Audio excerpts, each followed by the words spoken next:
ಆತ್ಮೀಯ ವೀಕ್ಷಕರೆಲ್ಲರಿಗೂ ನಮಸ್ಕಾರ, ಶುಭೋದಯ. ನಿಮ್ಮ ನೆಚ್ಚಿನ ಓಂಕಾರ ನೇರ ಪ್ರಸಾರ ಕಾರ್ಯಕ್ರಮಕ್ಕೆ ಪ್ರೀತಿಪೂರ್ವಕ ಸ್ವಾಗತ, ಸುಸ್ವಾಗತ ತಮ್ಮೆಲ್ಲರಿಗೂ.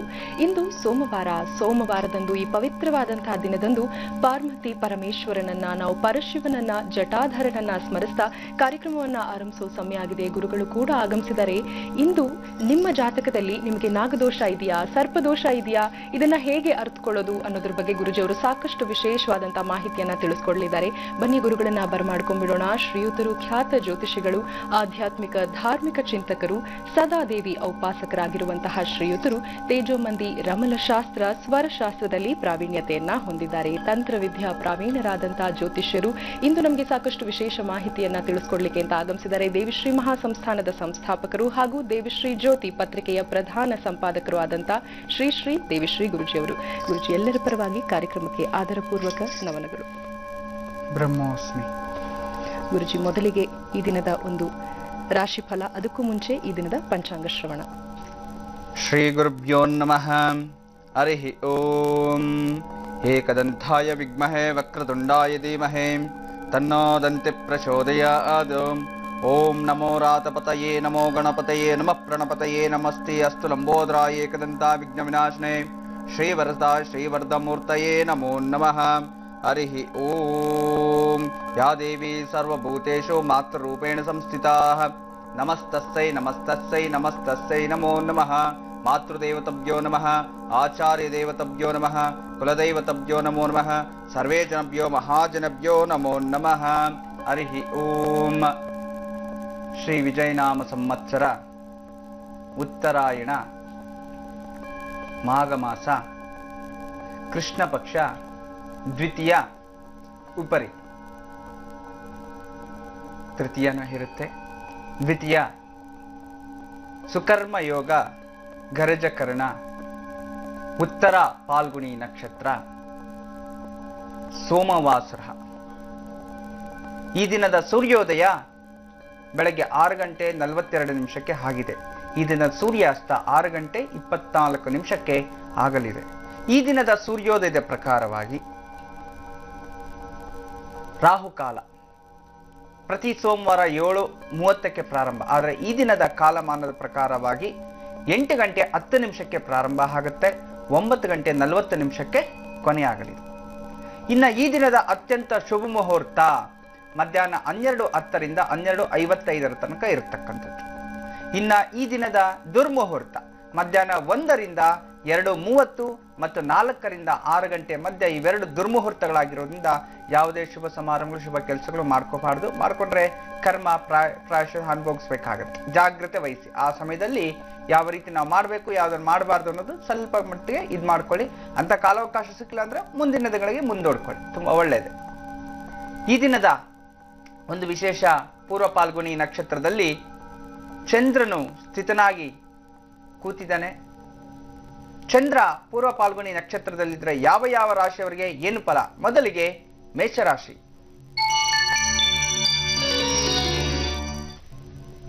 ಸ್ವಲ್ಪ ಮಟ್ಟಿಗೆ ಈ ದಿನ ಹೆಣ್ಣು ಮಕ್ಕಳಿಗೆ ಸ್ವಲ್ಪ ಜಾಗೃತಿಯಾಗಿರಬೇಕು. ವಾಹನಗಳಲ್ಲಿ ಓಡಾಡಬೇಕಾದ್ರೆ, ಬಸ್ಸಲ್ಲಿ ಪ್ರಯಾಣ ಮಾಡಬೇಕಾದ್ರೆ ನಿಮ್ಮ ವಸ್ತುಗಳ ಮೇಲೆ ಸ್ವಲ್ಪ ಗಮನ ಇರಲಿ. ಯಾವುದೋ ವಾಹನ ನಿಮ್ಮ ಮೇಲೆ ಬರತಕ್ಕಂಥದ್ದು, ನೀವು ಯಾವುದೋ ವಾಹನದಲ್ಲಿ ಕೂತ್ಕೊಂಡು ಹೋಗ್ತಿರ್ತೀರಿ, ಅದು ಕಾಲು ಜಾರಿ ಬೀಳೋವಂಥದ್ದು, ವಾಹನದಿಂದ ಕೆಳಗಡೆ ಬೀಳುವಂಥದ್ದು, ಅಥವಾ ವಾಹನಗಳಿಂದ ತೊಂದರೆಗಳಾಗುವಂಥದ್ದು. ಸ್ತ್ರೀಯರು, ಮಹಿಳೆಯರು, ಇವರೆಲ್ಲರೂ, ಮಕ್ಕಳು ಅಷ್ಟೆ, ಹೆಣ್ಮಕ್ಳು ಟೋಟಲಿ. ಬಸ್ಸಲ್ಲಿ ಪ್ರಯಾಣ ಮಾಡ್ತಿರ್ತೀರಿ, ಅಲ್ಲಿ ಏನಾದರೂ ಚಿಕ್ಕದಾಗಿ ಸಣ್ಣ ಪುಟ್ಟ ವಸ್ತುಗಳು ಕಿತ್ಕೊಂಡು ಹೋಗೋದು, ಕಳ್ಳರು, ಪರ್ಸ್ ಮರ್ತು ಹೋಗ್ಬೋದು, ಮೊಬೈಲ್ ಮರ್ತು ಹೋಗ್ಬೋದು, ಈ ರೀತಿ ಇರುತ್ತೆ. ಸ್ವಲ್ಪ ಜಾಗ್ರತೆ ವಹಿಸ್ಬೇಕು. ಇನ್ನು ಸ್ವಯಂ ಉದ್ಯೋಗಸ್ಥರು ಸ್ವಲ್ಪ ಮನಸ್ಸಿಗೆ ಅಶಾಂತಿ. ಮನೇಲಿ ಯಾಕೋ ಸೋಮವಾರ ಬೆಳಗ್ಗೆ ಎದ್ದೇಳಿ ಬಿಸ್ನೆಸ್ಗೆ ಹೋಗ್ಬೇಕು, ಕೆಲ್ಸಕ್ಕೆ ಹೋಗ್ಬೇಕು, ಮಕ್ಕಳು ಸ್ಕೂಲ್ ಕಳಿಸ್ಬೇಕು, ಎಲ್ಲವೂ ಎಡವಟ್ಟಾಗುವಂಥ ದಿನ ಈ ದಿನ. ಆದರೆ ಸಾಯಂಕಾಲ ವೇಳೆಗೆ ಎಲ್ಲವೂ ಸುಸೂತ್ರವಾಗಿ ನಡೆಯುತ್ತೆ. ಇನ್ನು ಉದ್ಯೋಗಸ್ಥರಿಗೆ ನೆಮ್ಮದಿಯ ವಾತಾವರಣ ಸ್ವಲ್ಪ ಮಟ್ಟಿಗೆ. ಯಾವ ರೀತಿ? ಕೆಲಸದಲ್ಲಿ ನೆಮ್ಮದಿ, ಕೆಲಸದಲ್ಲಿ ಲವಲವಿಕೆ, ಕೆಲಸದಲ್ಲಿ ಪ್ರಶಾಂತತೆ ಕಂಡು ಬರುತ್ತೆ, ತುಂಬ ಚೆನ್ನಾಗಿರುತ್ತೆ. ಇನ್ನು ಸರ್ಕಾರಿ ಉದ್ಯೋಗಸ್ಥರಿಗೆ ಮನೆಯಲ್ಲಿ ವಾದ ವಿವಾದಗಳ ಸಂವಾದಗಳಿಗೆ ಜಾರಿಕೊಳ್ಳುವಂಥದ್ದು. ಮನೆ ವಿಚಾರ, ಕುಟುಂಬದ ವಿಚಾರ, ಮಕ್ಕಳೊಡನೆ ಜಗಳ, ಹೆಂಡತಿಯೊಡನೆ ಜಗಳ, ಸ್ವಲ್ಪ ಜಾಗ್ರತೆ ವಹಿಸಿ. ಮತ್ತೆ ವಯಸ್ಸಾಗಿರ್ತಕ್ಕಂಥ ವಯೋವೃದ್ಧರಲ್ಲಿ ಆರೋಗ್ಯದಲ್ಲಿ ಇನ್ಬ್ಯಾಲೆನ್ಸ್ ಆಗುವಂಥದ್ದು, ಎಚ್ಚರಿಕೆ ವಹಿಸಬೇಕು. ಶುಗರು, BP, ಹಾರ್ಟ್ ಪೇಷಂಟ್ಸ್ ಏನೇನೋ ಇರುತ್ತೆ ಹಲವಾರು. ಸ್ವಲ್ಪ ಮಾತ್ರೆ ಟೈಮ್ ಟು ಟೈಮ್ ತಗೊಳ್ತಾ ಇರಿ, ಖಂಡಿತವಾಗ್ಲೂ ಒಳ್ಳೇದು. ಇನ್ನು ವಿಶೇಷವಾಗಿ ನಾವು ಮಾಡಬೇಕಾಗಿರ್ತಕ್ಕಂಥದ್ದು ಮಕ್ಕಳ ವಿಚಾರದಲ್ಲಿ ಈ ದಿನ ಸ್ವಲ್ಪ ಜಾಗ್ರತೆ ವಹಿಸಬೇಕು. ಮರು ಜಾಸ್ತಿ ಇರುತ್ತೆ. ಸ್ಕೂಲ್ಗೆ ಹೋಗ್ಬೇಕು ಟೈಮ್ಗೆ ಲೇಟಾಗಿ ಎದ್ದೇಳ್ತೀರಿ, ಲೇಟಾಗಿ ಏನಾದರೂ ಪುಸ್ತಕಗಳು ಮರ್ತೋಗ್ಬಿಡೋವಂಥದ್ದು, ಬ್ಯಾಗನ್ನು ಮರ್ತೋಗ್ಬಿಡೋವಂಥದ್ದು, ಅಥವಾ ಪೆನ್ಸಿಲ್ಸ್ ತಗೊಂಡೋಗಿರಲ್ಲ, ಅಥವಾ ಇಂಟರ್ವ್ಯೂಗೆ ಹೋಗ್ಬೇಕು ಅಡ್ರೆಸ್ ಮರ್ತು ಹೋಗ್ಬಿಡೋವಂಥದ್ದು, ಅಥವಾ ಮೊಬೈಲ್ ಮರ್ತು ಹೋಗುವಂಥದ್ದು, ಮೇಲ್ ಮಾಡಬೇಕು, ಈ ರೀತಿ ನಾನಾ ವಿಧವಾದ ಗೊಂದಲಗಳು ಸಿಕ್ಕಾಕೊಳ್ಳುವಂಥದ್ದು. ಅದನ್ನ ಸ್ವಲ್ಪ ಜಾಗ್ರತೆ ವಹಿಸಬೇಕು. ಈ ದಿನ ವಿಶೇಷವಾಗಿ ನಿಮ್ಮ ಎಲ್ಲಾ ಒಂದು ಶುಭಫಲಗಳಿಗೋಸ್ಕರ ಸರಸ್ವತಿ ಅಷ್ಟೋತ್ತರವನ್ನು ಓದ್ಕೊಂಬಿಡಿ. ಎಲ್ಲಾ ರೀತಿಯ ಶುಭಫಲಗಳು ನಿಮ್ಮದೇ ಆಗತ್ತೆ. ಇದೀಗ ವೃಷಭ ರಾಶಿ. ವೃಷಭ ರಾಶಿಯ ಹೆಣ್ಣು ಮಕ್ಕಳಿಗೆ ಹೆಣ್ಣು ಮಕ್ಕಳಿಂದಾನೇ ತೊಂದರೆಗಳಾಗುವಂಥದ್ದು. ನೋಡಿ, ನಿಮ್ಮ ಸ್ನೇಹಿತರಿಂದ ನಿಮಗೆ ತೊಂದರೆ ಆಗುವಂಥದ್ದು, ಸ್ನೇಹಿತರು ವಂಚನೆ ಮಾಡ್ಬೋದು, ಅಥವಾ ಸ್ನೇಹಿತರಿಂದ ನಿಮಗೆ ಅನವಶ್ಯಕವಾಗಿ ಜಗಳಗಳಾಗ್ಬೋದು, ಅಥವಾ ಸ್ನೇಹಿತರಿಂದ ನಿಮಗೆ ಸಣ್ಣ ವಿಚಾರ ದೊಡ್ಡದಾಗುವಂಥದ್ದು. ಅಂತಂದ್ರೆ ಸ್ತ್ರೀಯ ಮೂಲಕ ಸ್ವಲ್ಪ ಅನಾಹುತಗಳು ಕಾಣುತ್ತೆ. ಸ್ವಲ್ಪ ಜಾಗ್ರತೆ ವಹಿಸ್ಬೇಕು. ಇನ್ನ ವಿಶೇಷತವಾಗಿ ಕುಟುಂಬದಲ್ಲಿ ಅಶಾಂತಿ. ಯಾರಿಗೆ? ಈ ಸ್ವಯಂ ಉದ್ಯೋಗಸ್ಥರಿಗೆ ಸಣ್ಣ ವಿಚಾರ ದೊಡ್ಡದು ಮಾಡ್ಕೊಂಡ್ಬಿಡೋಂಥದ್ದು. ಸ್ವಲ್ಪ ಎಚ್ಚರಿಕೆ ವಹಿಸಿದ್ರೆ ಖಂಡಿತ ಒಳ್ಳೇದೇ. ಬೇರೆ ಯಾವುದೇ ಸಮಸ್ಯೆಗಳು ಬರೋದಿಲ್ಲ. ಸಣ್ಣ ವಿಚಾರ ಸಣ್ಣದಾಗಿ ಬಿಟ್ಬಿಡಿ, ದೊಡ್ಡದು ಮಾಡ್ಕೊಳಕ್ ಹೋಗ್ಬಿಡಿ. ಬೆಳೆಸ್ಕೊಂಡ್ರೆ ತಾನೇ ಜಗಳ ಆಗತ್ತೆ, ಬೆಳೆಸ್ಕೊಳ್ಳೋದು ಬೇಡ. ಇನ್ನು ಉದ್ಯೋಗಸ್ಥರಿಗೆ ದೂರದ ಪ್ರಯಾಣ ಸಂಭವಗಳಿರತಕ್ಕಂಥದ್ದು, ವಿದೇಶಗಳಿಗೆ ಹೋಗುವಂಥದ್ದು, ಇಂಥ ಆಪರ್ಚುನಿಟೀಸ್ ಬರುವಂಥದ್ದು, ಅಥವಾ ಕೆಲಸದಿಂದ ಬೇರೆ ಕಡೆ ಹೋಗುವಂಥದ್ದು, ಕೆಲಸದ ಒತ್ತಡಗಳ ಮೇಲೆ ಇನ್ನೊಂದಕ್ಕೆ ಹೋಗುವಂಥದ್ದು, ಇಂಥದ್ದೆಲ್ಲ ಇರುತ್ತೆ. ನಿಮ್ಗೆ ಇಷ್ಟ ಆದ್ರೆ ಹೋಗಿ ಬನ್ನಿ, ಇಲ್ಲ ಅಂತಂದ್ರೆ ಮುಂದೂಡ್ಕೊಳ್ಳಿ, ಖಂಡಿತ ಒಳ್ಳೇದೇ. ಅದರಿಂದ ಲಾಭ ಪ್ರದವೇ ಆಗಿರುತ್ತೆ. ಇನ್ನು ಸರ್ಕಾರಿ ಉದ್ಯೋಗಸ್ಥರಿಗಂತೂ ವರ್ಗಾವಣೆಗಳು ಇಂಥದ್ದೇನಾದ್ರೂ ಟ್ರೈ ಮಾಡೋಂಗಿದ್ರೆ ಟ್ರೈ ಮಾಡಿ, ಇದು ಉತ್ತಮ ಸಮಯ. ಮುಂದಿನ ದಿನಗಳಲ್ಲಿ, ಈ ದಿನ ಟ್ರೈ ಮಾಡಿದ ಮುಂದಿನ ದಿನಗಳಲ್ಲಿ ನಿಮ್ಗೆ ಅದೃಷ್ಟವೇ ಕಾದಿರುತ್ತೆ. ಇನ್ನು ವಯಸ್ಸಾಗಿರ್ತಕ್ಕಂಥ ವಯೋವೃದ್ಧರಲ್ಲಿ ಮಕ್ಕಳನ್ನ ಭೇಟಿ ಆಗುವಂಥದ್ದು, ಕುಟುಂಬಸ್ಥರನ್ನ ಭೇಟಿ ಆಗುವಂಥದ್ದು, ಮತ್ತು ವಾಹನಗಳಿಂದ ಹೊರಡುವಂಥದ್ದು, ದಿಢೀರ್ ಪ್ರಯಾಣ ಸಂಭವಗಳು ತುಂಬಾ ಚೆನ್ನಾಗಿರುತ್ತೆ. ಇನ್ನು ಮಕ್ಕಳ ವಿಚಾರದಲ್ಲಿ ತುಂಬಾ ವಿಶೇಷವಾದ ದಿನ. ಇನ್ನ ತಾವು ಹೊಸ ಕೆಲಸಗಳನ್ನ ಪ್ರಾರಂಭ ಮಾಡೋರಂಥವ್ರು, ಹೊಸದಾಗಿ ಏನಾದ್ರೂ ಈ ಕಾಂಪಿಟೇಟಿವ್ಸ್ ತಗೊಳ್ಳೋಂಥವ್ರು, ಸಿವಿಲ್ಸ್ ಎಕ್ಸಾಮ್ಸ್ ತಗೋಬೇಕು ಅಂತ ನಿರ್ಧಾರ ತಗೊಳ್ಳೋಂಥವ್ರು, ಸಣ್ಣ ಮಕ್ಕಳಿಗೂ ಎಲ್ಲರಿಗೂ ತುಂಬಾ ಚೆನ್ನಾಗಿರುತ್ತೆ. ಇನ್ನ ವಿಶೇಷವಾಗಿ ನೀವು ಮಹಾಲಕ್ಷ್ಮಿ ಅಷ್ಟೋತ್ರ ಓದ್ಕೊಂಡ್ರೆ ಮತ್ತಷ್ಟು ಶುಭ ಫಲಗಳು ನಿಮ್ಮದೇ ಆಗತ್ತೆ. ಇದೀಗ ಮಿಥುನ ರಾಶಿ. ಮಿಥುನ ರಾಶಿಯ ಹೆಣ್ಣು ಮಕ್ಕಳಿಗೆ ಈ ದಿನ ವ್ಯಾಪಾರದಲ್ಲಿ ಸಿಕ್ಕಾಪಟ್ಟೆ ಲಾಭ ಇರತಕ್ಕಂಥದ್ದು. ನೀವೇನೇ ಒಂದು ವ್ಯವಹಾರ ಮಾಡಿ, ಮನೆಯಲ್ಲಿ ಇರ್ತಕ್ಕಂಥವ್ರು ಅಷ್ಟೇ, ಹೊಸದಾಗಿ ಏನಾದರೂ ಉದ್ಯಮ ಮಾಡಬೇಕು ಅಥವಾ ನಾನು ಏನಾದರೂ ಬಿಸ್ನೆಸ್ ಟ್ರೈ ಮಾಡಬೇಕು ಅಂತ ಪ್ಲಾನ್ ಮಾಡ್ತಿರೋರ್ಗೂ ಈ ದಿನ ಲಾಭ ಇರುವಂಥ ದಿನ. ಅಷ್ಟೇ ಅಲ್ಲ, ವಿಶೇಷವಾಗಿ ಮತ್ತಷ್ಟು ಲಾಭ ಅಂತಂದ್ರೆ ನೀವು ಹಾಕಿರ್ತಕ್ಕಂಥ ಬಿಸ್ನೆಸ್ ಮೇಲೆ, ನೀವು ಹಾಕಿರ್ತಕ್ಕಂಥ ಬಂಡವಾಳಗಳ ಮೇಲೆ, ಅದರ ರಿಲೇಟೆಡ್ ಏನೇ ಒಂದು ವ್ಯಾಪಾರ ಮಾಡಿದ್ರೆ ಈ ದಿನ ಲಾಭವಾದ ದಿನ. ತುಂಬಾ ಚೆನ್ನಾಗಿರ್ತಕ್ಕಂಥ, ಕಷ್ಟಕ್ಕೆ ತಕ್ಕಂತೆ ಪ್ರತಿಫಲ ಸಿಗುವಂಥ ದಿನ. ಇನ್ನು ಸ್ವಯಂ ಉದ್ಯೋಗಸ್ಥರಿಗಂತೂ ಪುತ್ರರಿಂದ ಪ್ರಶಂಸೆ ಸಿಗುವಂಥದ್ದು. ನೋಡಿ, ಈ ದಿನ ನಾನು ಒಬ್ಬನೇ ಕೆಲಸ ದುಡಿತಿದ್ದೀನಿ, ನನ್ನ ಮಗ ನನ್ನ ಜೊತೆ ಸರಿಯಾಗಿ ಸ್ಪಂದಿಸ್ತಿಲ್ಲ, ನನ್ನ ಮಕ್ಕಳು ಸ್ಪಂದನೆ ಕೊಡ್ತಿಲ್ಲ, ಯಾಕೋ ತೊಂದರೆ ಆಗ್ತಿದೆಯಲ್ಲ, ಮಾನಸಿಕ ನೆಮ್ಮದಿ ಸಿಗ್ತಿಲ್ವಲ್ಲ, ನನಗೆ ಅನಾನುಕೂಲಗಳಾಗ್ತಿದೆಯಲ್ಲ, ಇಂಥದ್ದೆಲ್ಲ ಯೋಚನೆ ಮಾಡ್ತೀರಿ. ಅಂಥದ್ದೆಲ್ಲ ಚಿಂತೆನೇ ಬಿಟ್ಬಿಡಿ. ಇದನ್ನು ನಿಮ್ಮ ಮಕ್ಕಳೇ ನಿಮಗೆ ಸಪೋರ್ಟ್ ಮಾಡ್ತಾರೆ. ನಾನು ಕೆಲಸ ಬರ್ತೀನಿ, ನಾನು ಮಾಡ್ತೀನಿ, ನಾನು ಟ್ರೈ ಮಾಡ್ತೀನಿ ಅಂತ ಹೇಳಿ ಅವ್ರಿಗೆ ಮನಸ್ಸಲ್ಲೇ ಸೃಷ್ಟಿಯಾಗುವಂಥದ್ದು. ನಾನು ನಮ್ಮ ತಂದೆಗೆ ಸಪೋರ್ಟ್ ಮಾಡಬೇಕು ಅಂತ ಈ ರೀತಿ ಮಕ್ಕಳು ಸಪೋರ್ಟ್ ಮಾಡಿ, ತಂದೆಯನ್ನು ಇದನ್ನ ಉಪಯೋಗ ಮಾಡ್ಕೊಳ್ಳಿ. ಉದಾಸೀನತೆ ತೋರಿಸ್ಬೇಡಿ. ಅವ್ರನ್ನ ನಿಮ್ಮ ಬಿಸ್ನೆಸ್ ಏನು ಅಂತ ನಿಮ್ಮ ಜೊತೆಲ್ಲ ತಿಳ್ಕೊಂಡ್ರೆ ಸ್ವಲ್ಪ ಮಟ್ಟಿಗೆ ಗೊತ್ತಾಗುತ್ತೆ. ವಿಶೇಷವಾಗಿ ಅದರಿಂದ ನಿಮಗೂ ನೆಮ್ಮದಿ ಸಿಗುವಂಥದ್ದು. ಇನ್ನು ಉದ್ಯೋಗಸ್ಥರಲ್ಲಿ ಬಂಧುಗಳಿಂದ ಶುಭ ಸುದ್ದಿ ಕಾದಿರ್ತಕ್ಕಂಥದ್ದು. ನೋಡಿ, ಹೆಂಡತಿ ಕಡೆಯಿಂದ ಅಥವಾ ಮಕ್ಕಳ ಕಡೆಯಿಂದ ಅಥವಾ ನಿಮ್ಮ ಬಂಧು ಮಿತ್ರರಿಂದ ಈ ದಿನ ಶುಭ ಸುದ್ದಿ. ನಿಮ್ಗೇನಾದ್ರೂ ನಾವು ಸಪೋರ್ಟ್ ಮಾಡ್ತೀವಿ, ಕಷ್ಟದಲ್ಲಿ ಇದೆಯಾ, ಒಳ್ಳೇದು ಮಾಡ್ತೀವಿ, ನಾವಿದ್ದೀವಿ ಅಂತೇಳಿ ನಿಮಗೆ ಧೈರ್ಯ ತುಂಬಿ ಶುಭ ಸುದ್ದಿಯನ್ನು ಹೇಳ್ತಕ್ಕಂಥದ್ದು. ಇನ್ನು ಸರ್ಕಾರಿ ಉದ್ಯೋಗಸ್ಥರಿಗಂತೂ ಸಾಲದಿಂದ ಮುಕ್ತಿ. ಏನೋ ಸಾಲ ಮಾಡ್ಕೊಂಡ್ಬಿಟ್ಟಿರ್ತೀರಿ, ಅಥವಾ ಯಾರ ಹತ್ರನೋ ತಗೊಂಡಿರ್ತೀರಿ, ಟೈಮ್ಗೆ ಮಗಳ ಮದುವೆ ಮಾಡಬೇಕು, ಇನ್ನೊಂದು ಮದುವೆ ಮಾಡಬೇಕು, ಅದ್ರ ಬಗ್ಗೆ ಲೋನ್ ಸಿಕ್ಕಿರೋದಿಲ್ಲ, ಅಥವಾ ಸೈಟ್ ಮಾರ್ಕ್ ಇಟ್ಟಿರ್ತೀರಿ. ಇಂಥದ್ರಿಂದ ಶುಭ ಸುದ್ದಿ ಕಾದಿರ್ತಕ್ಕಂಥದ್ದು, ಅದನ್ನ ಮುಕ್ತಿನೂ ಪಡೆಯುವಂಥ ಸಂಗತಿಗಳು ನಿಮ್ಮ ಹತ್ರ ಇರುತ್ತೆ. ಇನ್ನು ವಯಸ್ಸಾಗಿರ್ತಕ್ಕಂಥ ವಯೋವೃದ್ಧರಲ್ಲಿ ಈ ದಿನ ತುಂಬಾ ವಿಶೇಷವಾಗಿರ್ತಕ್ಕಂಥ ದಿನ. ಅವರು ಸುಮಾರು ದಿನಗಳಿಂದ ಅನ್ಕೊಂಡಿರ್ತಾರೆ, ನನ್ನ ಮಗನ ಕನಸು ಮಾಡಬೇಕು, ಯಾವುದೋ ಕೋರ್ಟಲ್ಲಿ ನಡೀತಿದೆ ಪಿತ್ರಾಜಿತ ಆಸ್ತಿ, ನಾನು ಬದುಕಿರೋ ಅಷ್ಟು ದಿನ ಸಂಪಾದನೆ ಮಾಡಿದೆ, ನನ್ನ ಕುಟುಂಬ ತಿನ್ನಕ್ಕಾಗಿಲ್ಲ, ಇನ್ ಮುಂದೆ ಆ ಜಮೀನಾದ್ರೂ ಇವ್ರು ಮಾಡ್ಕೊಡ್ಬೇಕು ಅಂತ ಹೇಳಿ ಒಂದು ಫ್ಯೂಚರ್ಗೋಸ್ಕರ, ಅಂದ್ರೆ ಮುಂದಿನ ದಿನಗಳಿಗೋಸ್ಕರ ಒಂದು ನಿರ್ಧಾರಗಳನ್ನ ತಗೊಳ್ತೀರಿ. ಅದು ಒಳ್ಳೆ ನಿರ್ಧಾರಗಳನ್ನೇ ತಗೊಳ್ಳಿ, ಒಳ್ಳೇದೇ ಆಗುತ್ತೆ. ಇನ್ನು ಮಕ್ಕಳ ವಿಚಾರದಲ್ಲಿ ಅಂದುಕೊಂಡ ಕೆಲಸ ಕಾರ್ಯಗಳಲ್ಲೆಲ್ಲ ದಿಗ್ವಿಜಯವನ್ನು ಸಂಪಾದಿಸುವಿರಿ. ನೋಡಿ, ಇದನ್ನು ನೀವೇನೇ ಮಾಡಿ ದಿಗ್ವಿಜಯ ಸಿಗುವಂಥದ್ದು, ಜಯ ನಿಮ್ಮ ಕಡೆನೇ ಇರುತ್ತೆ. ಬರುತ್ತೆ. ಪ್ರಾಕ್ಟೀಸ್ ಮಾಡಿ, ಓದ್ಕೊಳ್ಳಿ, ಇಂಟರ್ವ್ಯೂ ಅಟೆಂಡ್ ಮಾಡಿ, ನೀವು ಯಾವುದೇ ಶುಭ ಕೆಲಸಗಳು ಮಾಡಬೇಕಾದ್ರೂ ಮಾಡಿ. ಈ ದಿನ ತುಂಬ ಒಳ್ಳೆಯದೇ ಆಗುತ್ತೆ. ಈ ದಿನ ನೀವು ಮಾಡಬೇಕಾಗಿರ್ತಕ್ಕಂಥದ್ದು ಹನುಮಂತನ ಅಷ್ಟೋತ್ರ ಓದ್ಕೋಬೇಕು ಅಥವಾ ಹನುಮನ ದರ್ಶನ ಮಾಡ್ಕೊಳ್ಳಿ. ಎಲ್ಲ ರೀತಿಯ ಶುಭ ಫಲಗಳು ನಿಮ್ಮದೇ ಆಗುತ್ತೆ. ಇದೀಗ ಕರ್ಕಾಟಕ ರಾಶಿ.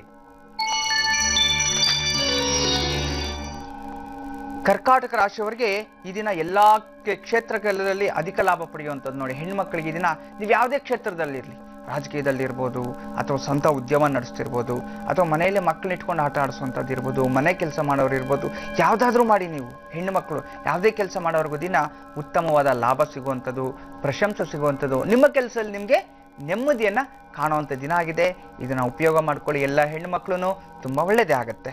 ಇನ್ನು ವಿಶೇಷವಾಗಿ ಎಲ್ಲಾ ರೀತಿಯ ಕೆಲಸ ಕಾರ್ಯಗಳಲ್ಲಿ ಜಯ ಸಿಗುವಂಥದ್ದು ನಿಮ್ಮದಾದ್ರೆ, ಇನ್ನು ಸ್ವಂತ ಉದ್ಯೋಗಸ್ಥರಿಗೆ ಮನೆಯಲ್ಲಿ ಸಂತೋಷದ ವಾತಾವರಣ, ಏನೋ ಮನೆ ತೆಗಿಬೇಕು ಅಥವಾ ಜಾಗ ಮಾಡಬೇಕು, ಇಂಥದ್ದೇನೋ ಹೊಸ ಉದ್ದೇಶ ಮತ್ತೆ ಒಂದು ಉತ್ತಮವಾದ ಜೀವನದಲ್ಲಿ ರೂಪಿಸ್ಕೊಳ್ಳುವಂಥದ್ದು, ಒಂದು ಟೈಮ್ ಟೇಬಲ್ ಮಾಡ್ಕೊಳ್ಳುವಂಥದ್ದು ಎಲ್ಲವೂ ಚೆನ್ನಾಗಿದೆ. ಇದನ್ನ ಲಾಭದಾಯಕವಾಗಿರ್ತಕ್ಕಂಥ ದಿನ ಇಬ್ಬರಿಗೂ ಅಷ್ಟೇ ತುಂಬ ಚೆನ್ನಾಗಿದೆ. ಆದರೆ ಈ ಸ್ವಂತ ಉದ್ಯೋಗಸ್ಥರಿಗಂತೂ ಮನೆಯಲ್ಲಿ ನೆಮ್ಮದಿ ವಾತಾವರಣ, ಸುಮಾರು ದಿನಗಳಿಂದ ನೆಮ್ಮದಿ ಹಾಳಾಗಿರ್ತಕ್ಕಂಥದ್ದು ಇದನ್ನ ಸ್ವಲ್ಪ ಚೈತನ್ಯಗೊಳ್ಳುತ್ತೆ, ತುಂಬ ಚೆನ್ನಾಗಿರ್ತಕ್ಕಂಥದ್ದು.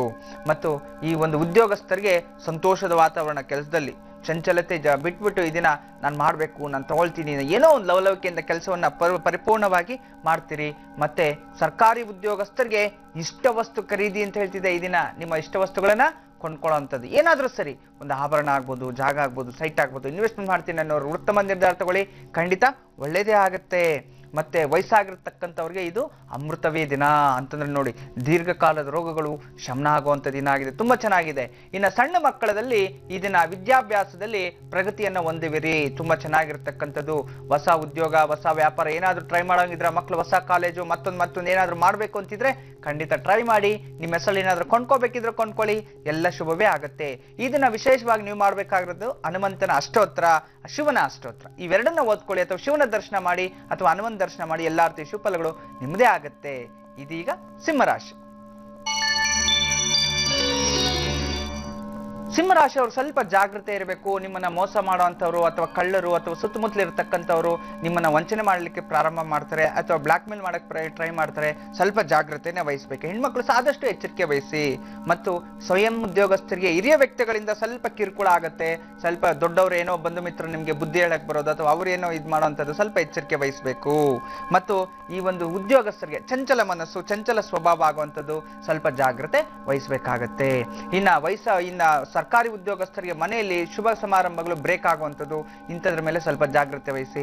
ವಯಸ್ಸಾಗಿರ್ತಕ್ಕಂಥ ವಯೋವೃದ್ಧದಲ್ಲಿ ಆರೋಗ್ಯದಲ್ಲಿ ಕ್ಷೀಣತೆ ಇದೆ, ಸ್ವಲ್ಪ ಟೈಮ್ ಟು ಟೈಮ್ ಟ್ಯಾಬ್ಲೆಟ್ಸ್ ಅದು ತಗೊಳ್ಳಿ, ಹಾಸ್ಪಿಟಲ್ ಡಾಕ್ಟರ್ ಹತ್ರ ಚೆಕ್ ಮಾಡ್ಕೊಳ್ಳಿ, ಬ್ಲಡ್ ಚೆಕ್ಅಪ್ ಮಾಡ್ಕೊಳ್ಳಿ, ಖಂಡಿತ ಒಳ್ಳೇದೆ. ಇನ್ನ ಮಕ್ಕಳ ವಿಚಾರದಲ್ಲಿ ಇದನ್ನ ಸ್ವಲ್ಪ ಜಾಗೃತೆ ಇರಬೇಕು. ವಾಹನಗಳಿಂದ ತೊಂದರೆಗಳಾಗುವಂಥದ್ದು, ದಾರಿಯಲ್ಲಿ ಹೋಗ್ತಿರ್ಬೇಕಾದ್ರೆ ನಿಮ್ಮ ಪಾಡು ನೀವು ಹೋಗ್ತೀರಿ, ಸ್ವಲ್ಪ ಮೈ ಮೇಲೆ ಪ್ರಜ್ಞೆ ಇಟ್ಕೊಂಡು ಈ ದಿನ ಎಲ್ಲ ಕೆಲಸಗಳು ಮಾಡ್ಕೊಳ್ಳಿ, ಖಂಡಿತ ಒಳ್ಳೇದಾಗುತ್ತೆ. ಈ ದಿನ ವಿಶೇಷವಾಗಿ ನೀವು ಮಾಡಬೇಕಾಗಿರೋದು ಮಹಾಗಣಪತಿ ಅಷ್ಟೋತ್ರ, ನಿರ್ವಿಘ್ನಕಾರಕ ಮಹಾಗಣಪತಿಯನ್ನು ಪ್ರಾರ್ಥನೆ ಮಾಡ್ಕೊಳ್ಳಿ. ಯಾವ ವಿಘ್ನಗಳಿಲ್ಲದೆ ನಿಮ್ಗೆ ಈ ದಿನ ಶುಭ ಫಲಗಳು ನಡೆಯುತ್ತೆ. ಕನ್ಯಾ ರಾಶಿಯವರಿಗೆ ಈ ದಿನ ಹೇಗಿದೆ, ಯಾವೆಲ್ಲ ಶುಭ ಫಲಗಳನ್ನ ತಂದುಕೊಡುತ್ತೆ, ಗುರುಜಿ ಅವರಿಂದ ಕೇಳಿ ತಿಳಿಯೋಣ. ಗುರುಜಿ, ಇದೀಗ ಕನ್ಯಾ ರಾಶಿ. ಕನ್ಯಾ ರಾಶಿಯವರಿಗೆ ವ್ಯಾಪಾರದಲ್ಲಿ ಲಾಭ, ವ್ಯಾಪಾರ ಸಿದ್ಧಿ ನೋಡಿ. ಕನ್ಯಾ ರಾಶಿಯ ಹೆಣ್ಣು ಮಕ್ಕಳಿಗೆ, ಸ್ತ್ರೀಯರಿಗೆ ವಿಶೇಷವಾದ ಲಾಭದ ದಿನ. ಮನೆಯಲ್ಲಿ ಎಲ್ಲ ಕೆಲಸ ಕಾರ್ಯಗಳನ್ನು ದಿಗ್ವಿಜಯವಾಗಿ ಮಾಡ್ಕೊಳ್ತೀರಿ. ಒಳ್ಳೆ ಪ್ರಶಂಸೆ ಸಿಗುತ್ತೆ. ಎಲ್ಲದರಲ್ಲೂ ಸಹ ನಿಮಗೆ ಜಯ ಸಿಗುವಂಥ ದಿನ, ತುಂಬ ಚೆನ್ನಾಗಿದೆ. ಈ ದಿನ ಉಪಯೋಗ ಮಾಡ್ಕೊಳ್ಳಿ. ಮತ್ತು ಸ್ವಯಂ ಉದ್ಯೋಗಸ್ಥರಿಗೆ ವ್ಯಾಪಾರದಲ್ಲಿ ಲಾಭ ನೋಡಿ. ಸ್ವಂತ ಉದ್ಯೋಗ ಮಾಡತಕ್ಕಂಥವ್ರು, ಸ್ವಂತ ಬಿಸ್ನೆಸ್ಸು, ಸ್ವಂತ ಏನೇ ನೀವು ಕೆಲಸ ಮಾಡಿದ್ರು ಇದನ್ನ ವ್ಯಾಪಾರದಲ್ಲಿ ಲಾಭ ಸಿಗುತ್ತೆ. ಸ್ವಲ್ಪ ಕಷ್ಟಪಟ್ಟರೆ ಖಂಡಿತವಾಗ್ಲೂ ಮುಂದಿನ ದಿನಗಳಲ್ಲಿ ಜಯ ಸಿಗುತ್ತೆ. ಸ್ವಲ್ಪ ಯೋಚನೆ ಮಾಡಿ ನಿರ್ಧಾರ ತಗೊಳ್ಳಿ. ಇನ್ನು ಉದ್ಯೋಗಸ್ಥರಿಗೆ ಹಿರಿಯರಿಂದ ಕುಟುಂಬದಲ್ಲಿ ಸನ್ಮಾನ ಆಗುವಂಥದ್ದು, ಒಳ್ಳೆ ಹೆಸರು, ಮದುವೆ ಆಗದೆ ಇರತಕ್ಕಂಥ ವಿವಾಹ ಯೋಗ ಕೂಡಿ ಬರ್ತಿರ್ತಕ್ಕಂಥದ್ದು ತುಂಬ ಚೆನ್ನಾಗಿದೆ. ಇನ್ನು ಸರ್ಕಾರಿ ಉದ್ಯೋಗಸ್ಥರಲ್ಲಿ ಸಂತೋಷದ ವಾತಾವರಣ, ಏನೋ ದಿಗ್ವಿಜಯ, ಏನೋ ಸಾಧನೆ ಮಾಡಿದೆ ಅಥವಾ ಕುಟುಂಬದಲ್ಲಿ ಏನೋ ನಾನು ಮಾಡಿದ್ದೀನಿ ಅಥವಾ ನಿಮಗೆ ಒಳ್ಳೆ ಶುಭ ಸುದ್ದಿನೇ ಕಾದಿರುತ್ತಿದ್ದೀನ, ತುಂಬ ಚೆನ್ನಾಗಿದೆ. ಇನ್ನು ವಯಸ್ಸಾಗಿರ್ತಕ್ಕಂಥ ವಯೋವೃದ್ಧರಿಗೆ ಸ್ವಲ್ಪ ಕುಟುಂಬದವರಿಂದ ನೆಮ್ಮದಿ ಹಾಳಾಗತ್ತೆ. ಅದನ್ನ ಯಾರ ಮಾತು ಕೇಳಿಸ್ಕೊಬೇಡಿ. ಯಾರೇನು ಹೇಳಿದ್ರು ಹೌದಾ ಅಂತ ಸುಮ್ಮನೆ ಬಿಟ್ಬಿಡಿ. ಸುಮ್ಮನೆ ನಿರಾಶೆ ಬಿಟ್ಬಿಟ್ರೆ ಎಲ್ಲವೂ ಒಳ್ಳೇದೇ. ಇಲ್ಲ ಅಂದ್ರೆ ಅದ್ರ ಬಗ್ಗೆ ಗಮನ ಹರಿಸಿದ್ರೆ ಮತ್ತಷ್ಟು ತೊಂದರೆನೇ ಆಗುತ್ತೆ.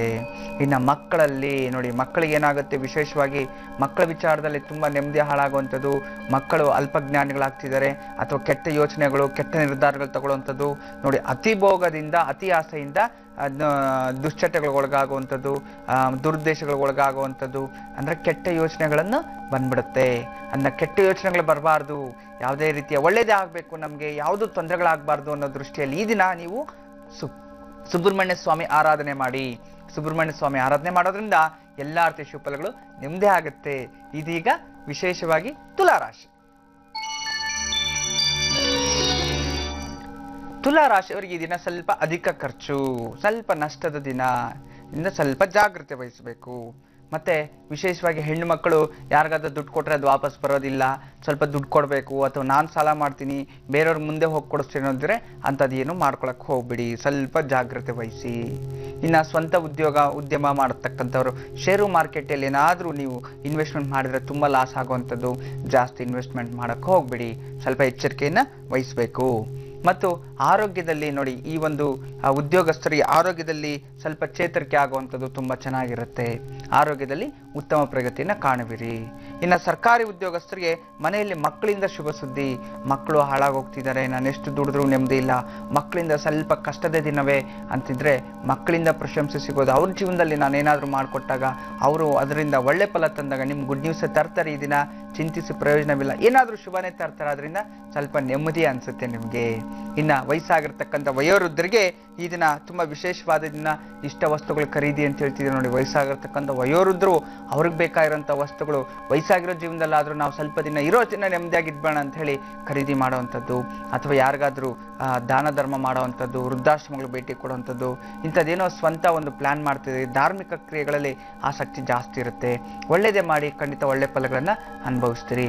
ಇನ್ನು ಮಕ್ಕಳ ವಿಚಾರದಲ್ಲಂತೂ ಉತ್ತಮವಾದ ನಿರ್ಧಾರ ನೋಡಿ. ದೂರದ ಪ್ರದೇಶಗಳಿಗೆ ಹೋಗುವಂಥದ್ದು, ಅತ್ತೆ ಮಾವಂದ್ರ ಭೇಟಿ ಹಾಕಿ ಹೋಗೋದು ಅಂಥದ್ದು, ಅಥವಾ ಮದುವೆ ಇಲ್ದವ್ರು ಮದುವೆ ಫಿಕ್ಸ್ ಆಗುವಂಥದ್ದು, ಅಥವಾ ನಿಮ್ಮ ಮನೆಗಳಿಂದ ನೀವೆಲ್ಲರೂ ಒಟ್ಟಿಗೆ ಕೂಡಿ ಸ್ನೇಹಿತರೆಲ್ಲ ಒಂದು ಹೊಸ ನಿರ್ಧಾರವನ್ನು ತಗೊಳ್ತಾ ಇರತಕ್ಕಂಥದ್ದು, ಚೈತನ್ಯ ವೃದ್ಧಿ ಆಗೋದು ತುಂಬ ಚೆನ್ನಾಗಿರುತ್ತೆ. ಇದನ್ನ ಉತ್ತಮವಾದ ದಿನವೇ ಆಗಿದೆ. ಇದನ್ನ ನೀವು ಜಾಗೃತಿಯಿಂದ ಇರಬೇಕು. ಮತ್ತು ದುರ್ಗಾದೇವಿಯ ಅಷ್ಟೋತ್ತರವನ್ನು ಹೊತ್ಕೊಳ್ಳಿ, ಎಲ್ಲ ರೀತಿಯ ಶುಭಫಲಗಳು ನಿಮ್ಮದೇ ಆಗುತ್ತೆ. ಇದೀಗ ವೃಶ್ಚಿಕ ರಾಶಿ. ವೃಶ್ಚಿಕ ರಾಶಿಯವರಿಗೆ ಈ ದಿನ ಮನೆಗಳಿಗೆ ಸಂಬಂಧಿಕರು ಮನೆಗೆ ಆಗಮನ ನೋಡಿ. ಈ ದಿನ ವೃಶ್ಚಿಕ ರಾಶಿ ಹೆಣ್ಣು ಮಕ್ಕಳ ಮನೆಯಲ್ಲೆಲ್ಲ ಸಿದ್ಧತೆ ಮಾಡ್ಕೊಂಬಿಡಿ. ತಂದೆ ಬರೋವಂಥದ್ದು, ತಾಯಿ ಬರೋವಂಥದ್ದು, ಪೂರ್ವಿಕರು ಯಾರಾದರೂ ಬರೋವಂಥದ್ದು, ಇಂಥದ್ದೆಲ್ಲವೂ ಶುಭನೇ ಕಾದಿರುತ್ತೆ. ದೂರದ ನೆಂಟರು ಮನೆಗೆ ಬರ್ತಿದ್ದಾರೆ, ಅದರಿಂದ ಸ್ವಲ್ಪ ಜಾಗ್ರತೆ ವಹಿಸಿ. ಮನೆಯಲ್ಲಿ ಲಾಭದ ವಾತಾವರಣ, ಸಂತೋಷ ವಾತಾವರಣ ತುಂಬ ಚೆನ್ನಾಗಿರ್ತಕ್ಕಂಥದ್ದು, ತುಂಬ ವಿಶೇಷವಾದ ದಿನನೇ ಆಗಿರುತ್ತೆ. ಇನ್ನು ಈ ದಿನ ನೀವು ಮಾಡಬೇಕಾಗಿರ್ತಕ್ಕಂಥದ್ದು ವಿಶೇಷವಾಗಿ ಮನೆಯಲ್ಲೆಲ್ಲ ಪೂಜೆ ಪುನಸ್ಕಾರಗಳೆಲ್ಲ ಮಾಡ್ಕೊಂಡು ಮನೆ ಶುದ್ಧಿ ಮಾಡ್ಕೊಂಡು ಇಟ್ಕೊಂಬಿಡಿ. ಅವ್ರು ಬಂದಾಗಲೂ ಸಹ ನಿಮ್ಮನ್ನು ನೋಡಬೇಕು, ಮನೇನೂ ನೋಡೋಕ್ಕೂ ಬಂದೇ ಬರ್ತಾರೆ, ಮಾತುಕತೆ ಚರ್ಚೆ ಮಾಡ್ತಾರೆ, ಸಂತೋಷವಾಗಿರುತ್ತೆ. ಇನ್ನು ಸ್ವಂತ ಉದ್ಯೋಗ ಮಾಡತಕ್ಕಂಥವ್ರಿಗೆ ಎಲ್ಲ ಕೆಲಸ ಕಾರ್ಯಗಳಲ್ಲಿ ಸಮಾಧಾನಕರವಾಗಿ ನಡೆಯುತ್ತೆ, ಯಾವುದೂ ತೊಂದರೆ ಇಲ್ಲ. ನೀವು ಅಂದ್ಕೊಂಡಿರೋ ತಕ್ಕಂತೆ ಈ ದಿನ ಪ್ರಗತಿ ಕಾಣುವಿರಿ. ಇನ್ನು ಉದ್ಯೋಗಸ್ಥರಿಗೆ ಹೊಸ ಉದ್ಯೋಗ ನಾನು ಮಾಡಬೇಕು, ಉದ್ಯೋಗ ಹುಡುಕ್ತಾ ಇದ್ದೀನಿ, ಅಥವಾ ನಾನು ಯಾವುದೋ ಒಂದು ಹುಡುಗಿನ ನೋಡ್ತಿದ್ದೀನಿ, ಮದುವೆ ಫಿಕ್ಸ್ ಮಾಡಬೇಕು ಅಂದ್ಕೊಂಡಿದ್ದೀವಿ, ಅಥವಾ ನಾನು ಈ ದಿನ ನಾವು ಯಾವುದಾದ್ರೂ ಹೊಸ ಸಂಬಂಧಿಕರ ಮನೆಗೆ ಹೋಗಬೇಕು, ಮದುವೆ ಮಾತುಕತೆ ಮಾಡಬೇಕು, ಇಂಥದ್ದೆಲ್ಲ ನಡೆಯುವಂಥದ್ದು ಶುಭನೇ ಆಗಿದೆ. ಇದನ್ನು ಎಲ್ಲವೂ ಒಳ್ಳೆಯದೇ. ಇನ್ನು ಸರ್ಕಾರಿ ಉದ್ಯೋಗಸ್ಥರಿಗೆ ವಾಲಂಟ್ರಿ ತಗೋಬೇಕು, ನಾನು ಜಾಬ್ ಬಿಟ್ಬೇಡ, ಅಥವಾ ಜಾಬ್ನಲ್ಲಿ ಏನೋ ತೊಂದರೆ ಆಗಿದೆ, ನನ್ನ ಮೇಲೆ ಏನೋ ಕೇಸುಗಳಿದೆ, ನಾನು ಸರಿಯಾಗಿ ಇದಾಗ್ತಿಲ್ಲ ಅನ್ನೋರಿಗೆ ಇದನ್ನ ಲಾಭ ಸಿಗುವಂಥದ್ದು, ಆರ್ಥಿಕ ಸ್ಥಿತಿಯಲ್ಲಿ ಪ್ರಗತಿ ಆಗೋದಂಥದ್ದು, ಜಯ ನಿಮ್ಮ ಕಡೆನೇ ಇರುತ್ತೆ. ಚಿಂತೆ ಮಾಡಿ ಪ್ರಯೋಜನವಿಲ್ಲ, ಒಳ್ಳೆಯದೇ ಆಗುತ್ತೆ. ಇನ್ನು ವಯಸ್ಸಾಗಿರ್ತಕ್ಕಂಥ ವಯೋವೃದ್ಧರಿಗೆ ದಿನ ಆರೋಗ್ಯದಲ್ಲಿ ಪ್ರಗತಿ ಆಗುವಂಥದ್ದು ಮತ್ತು ಸಂಬಂಧಿಕರನ್ನ ಭೇಟಿ ಆಗುವಂಥದ್ದು ತುಂಬ ಚೆನ್ನಾಗಿದೆ. ಇನ್ನು ಮಕ್ಕಳಲ್ಲಂತೂ ಈ ದಿನ ಇಷ್ಟ ವಸ್ತು ಖರೀದಿ ಅಂತ ಹೇಳ್ತಿದೆ. ಮಕ್ಕಳಿಗೆ ಏನಾದರೂ ಮಾಡೋಂಗಿದ್ರೆ ಮಾಡಿ, ಅವ್ರ ವಿಚಾರದಲ್ಲಿ ಏನಾದ್ರು ಕೊಡಿಸೋಂಗಿದ್ರೆ ಕೊಡಿಸಿ, ಅಥವಾ ಅವ್ರನ್ನೆಲ್ಲಾದ್ರೂ ದೂರ ಕರ್ಕೊಂಡೋಗಿ ಯಾರನ್ನಾದ್ರೂ ಹೊಸಬ್ರನ್ನ ಭೇಟಿ, ಹೊಸ ಪರಿಚಯ ಏನಾದರೂ ಇದ್ರೆ ಮಾಡ್ಕೊಳ್ಳಿ. ಇಷ್ಟೆಲ್ಲ ಶುಭಫಲಗಳು ನಿಮ್ಮದೇ ಆಗಿರುತ್ತೆ. ಮತ್ತಷ್ಟು ಶುಭಫಲಗಳಿಗೋಸ್ಕರ ನೀವು ಮಾಡಬೇಕಾಗಿರೋದು ಹನುಮಂತನ ಸ್ತೋತ್ರ, ಆಂಜನೇಯ ಸ್ವಾಮಿನ ಓದ್ಕೊಂಬ, ಆಂಜನೇಯ ಸ್ವಾಮಿ ಅಷ್ಟೋತ್ರ ಓದ್ಕೊಳ್ಳಿ, ಅಥವಾ ಆಂಜನೇಯ ಸ್ವಾಮಿ ದರ್ಶನ ಮಾಡಿ, ಹನುಮನಿಗೆ ತುಳಸಿ ಅರ್ಚನೆ ಮಾಡಿ, ಎಲ್ಲ ರೀತಿಯ ಶುಭಫಲಗಳು ನಿಮ್ಮದೇ ಆಗುತ್ತೆ. ಇದೀಗ ಧನುರಾಶಿ. ಧನುರಾಶಿಯವರಿಗೆ ಈ ದಿನ ಯಾಕೋ ಆಲಸ್ಯದ ದಿನ.